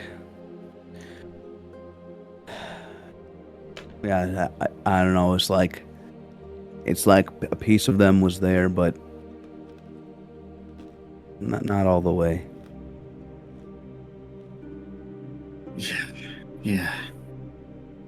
Just wonder what control she has over them. Kind of spell.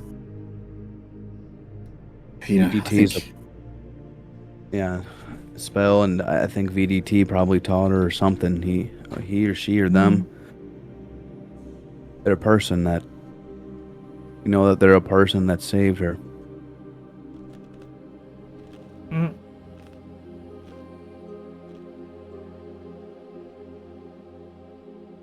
So unfortunately, I don't know if we survive tomorrow. I don't know if our work will be done until we figure out what VDT is and stop it.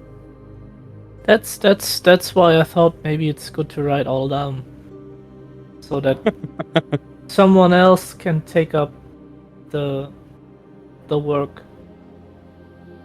Almost like a last will and testament, huh? Mm. Yeah, I remember I wrote one with my wife Vivian years back, right when we had our granddaughter. Yeah, it'll be good to make another one while I'm out here.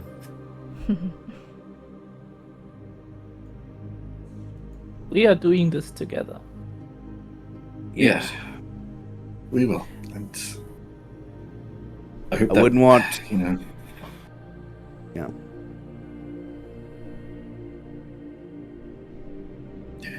Yeah, sorry about that. I wouldn't want anybody else by my side. I'll put my hand out. 3 ingredients. 3 ingredients. The 3 ingredients.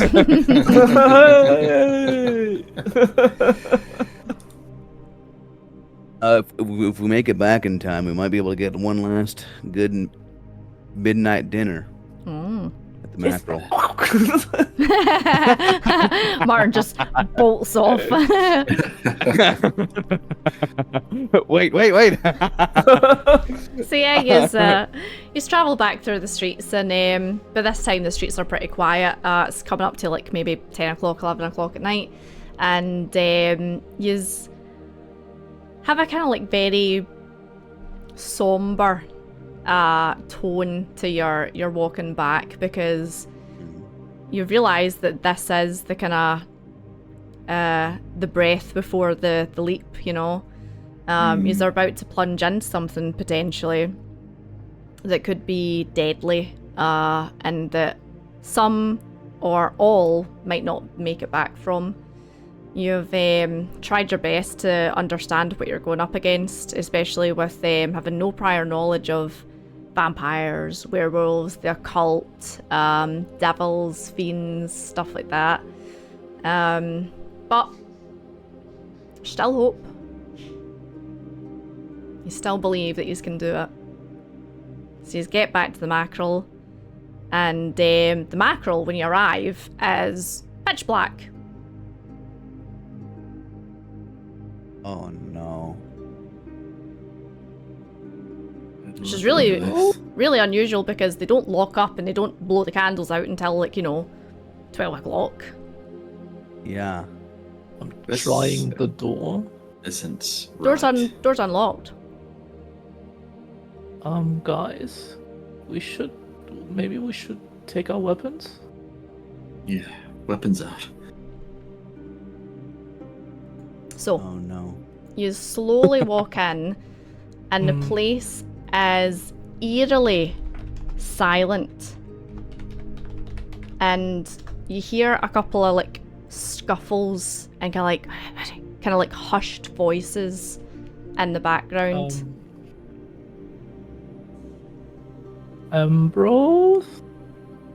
And you hear an Ambrose go, okay, ready? 1, 2, 3. Happy birthday to you. Happy birthday to you. Happy birthday, dear Obadiah. Happy birthday to you. And you see Zolog, you see Ambrose, you see Stinky Steve, you see Andrew the Soup Man.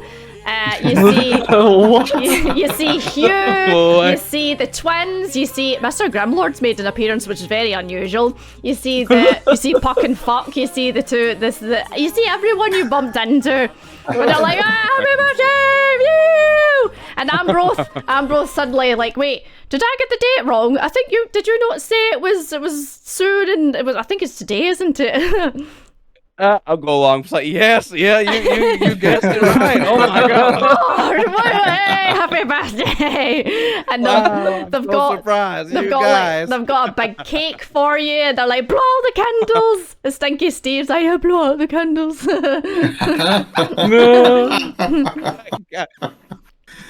Oh man, the big 6-0. Thank you. Thank you, everybody, for being so welcoming from an outlander and an outsider in the city. And I've made good friends with you all.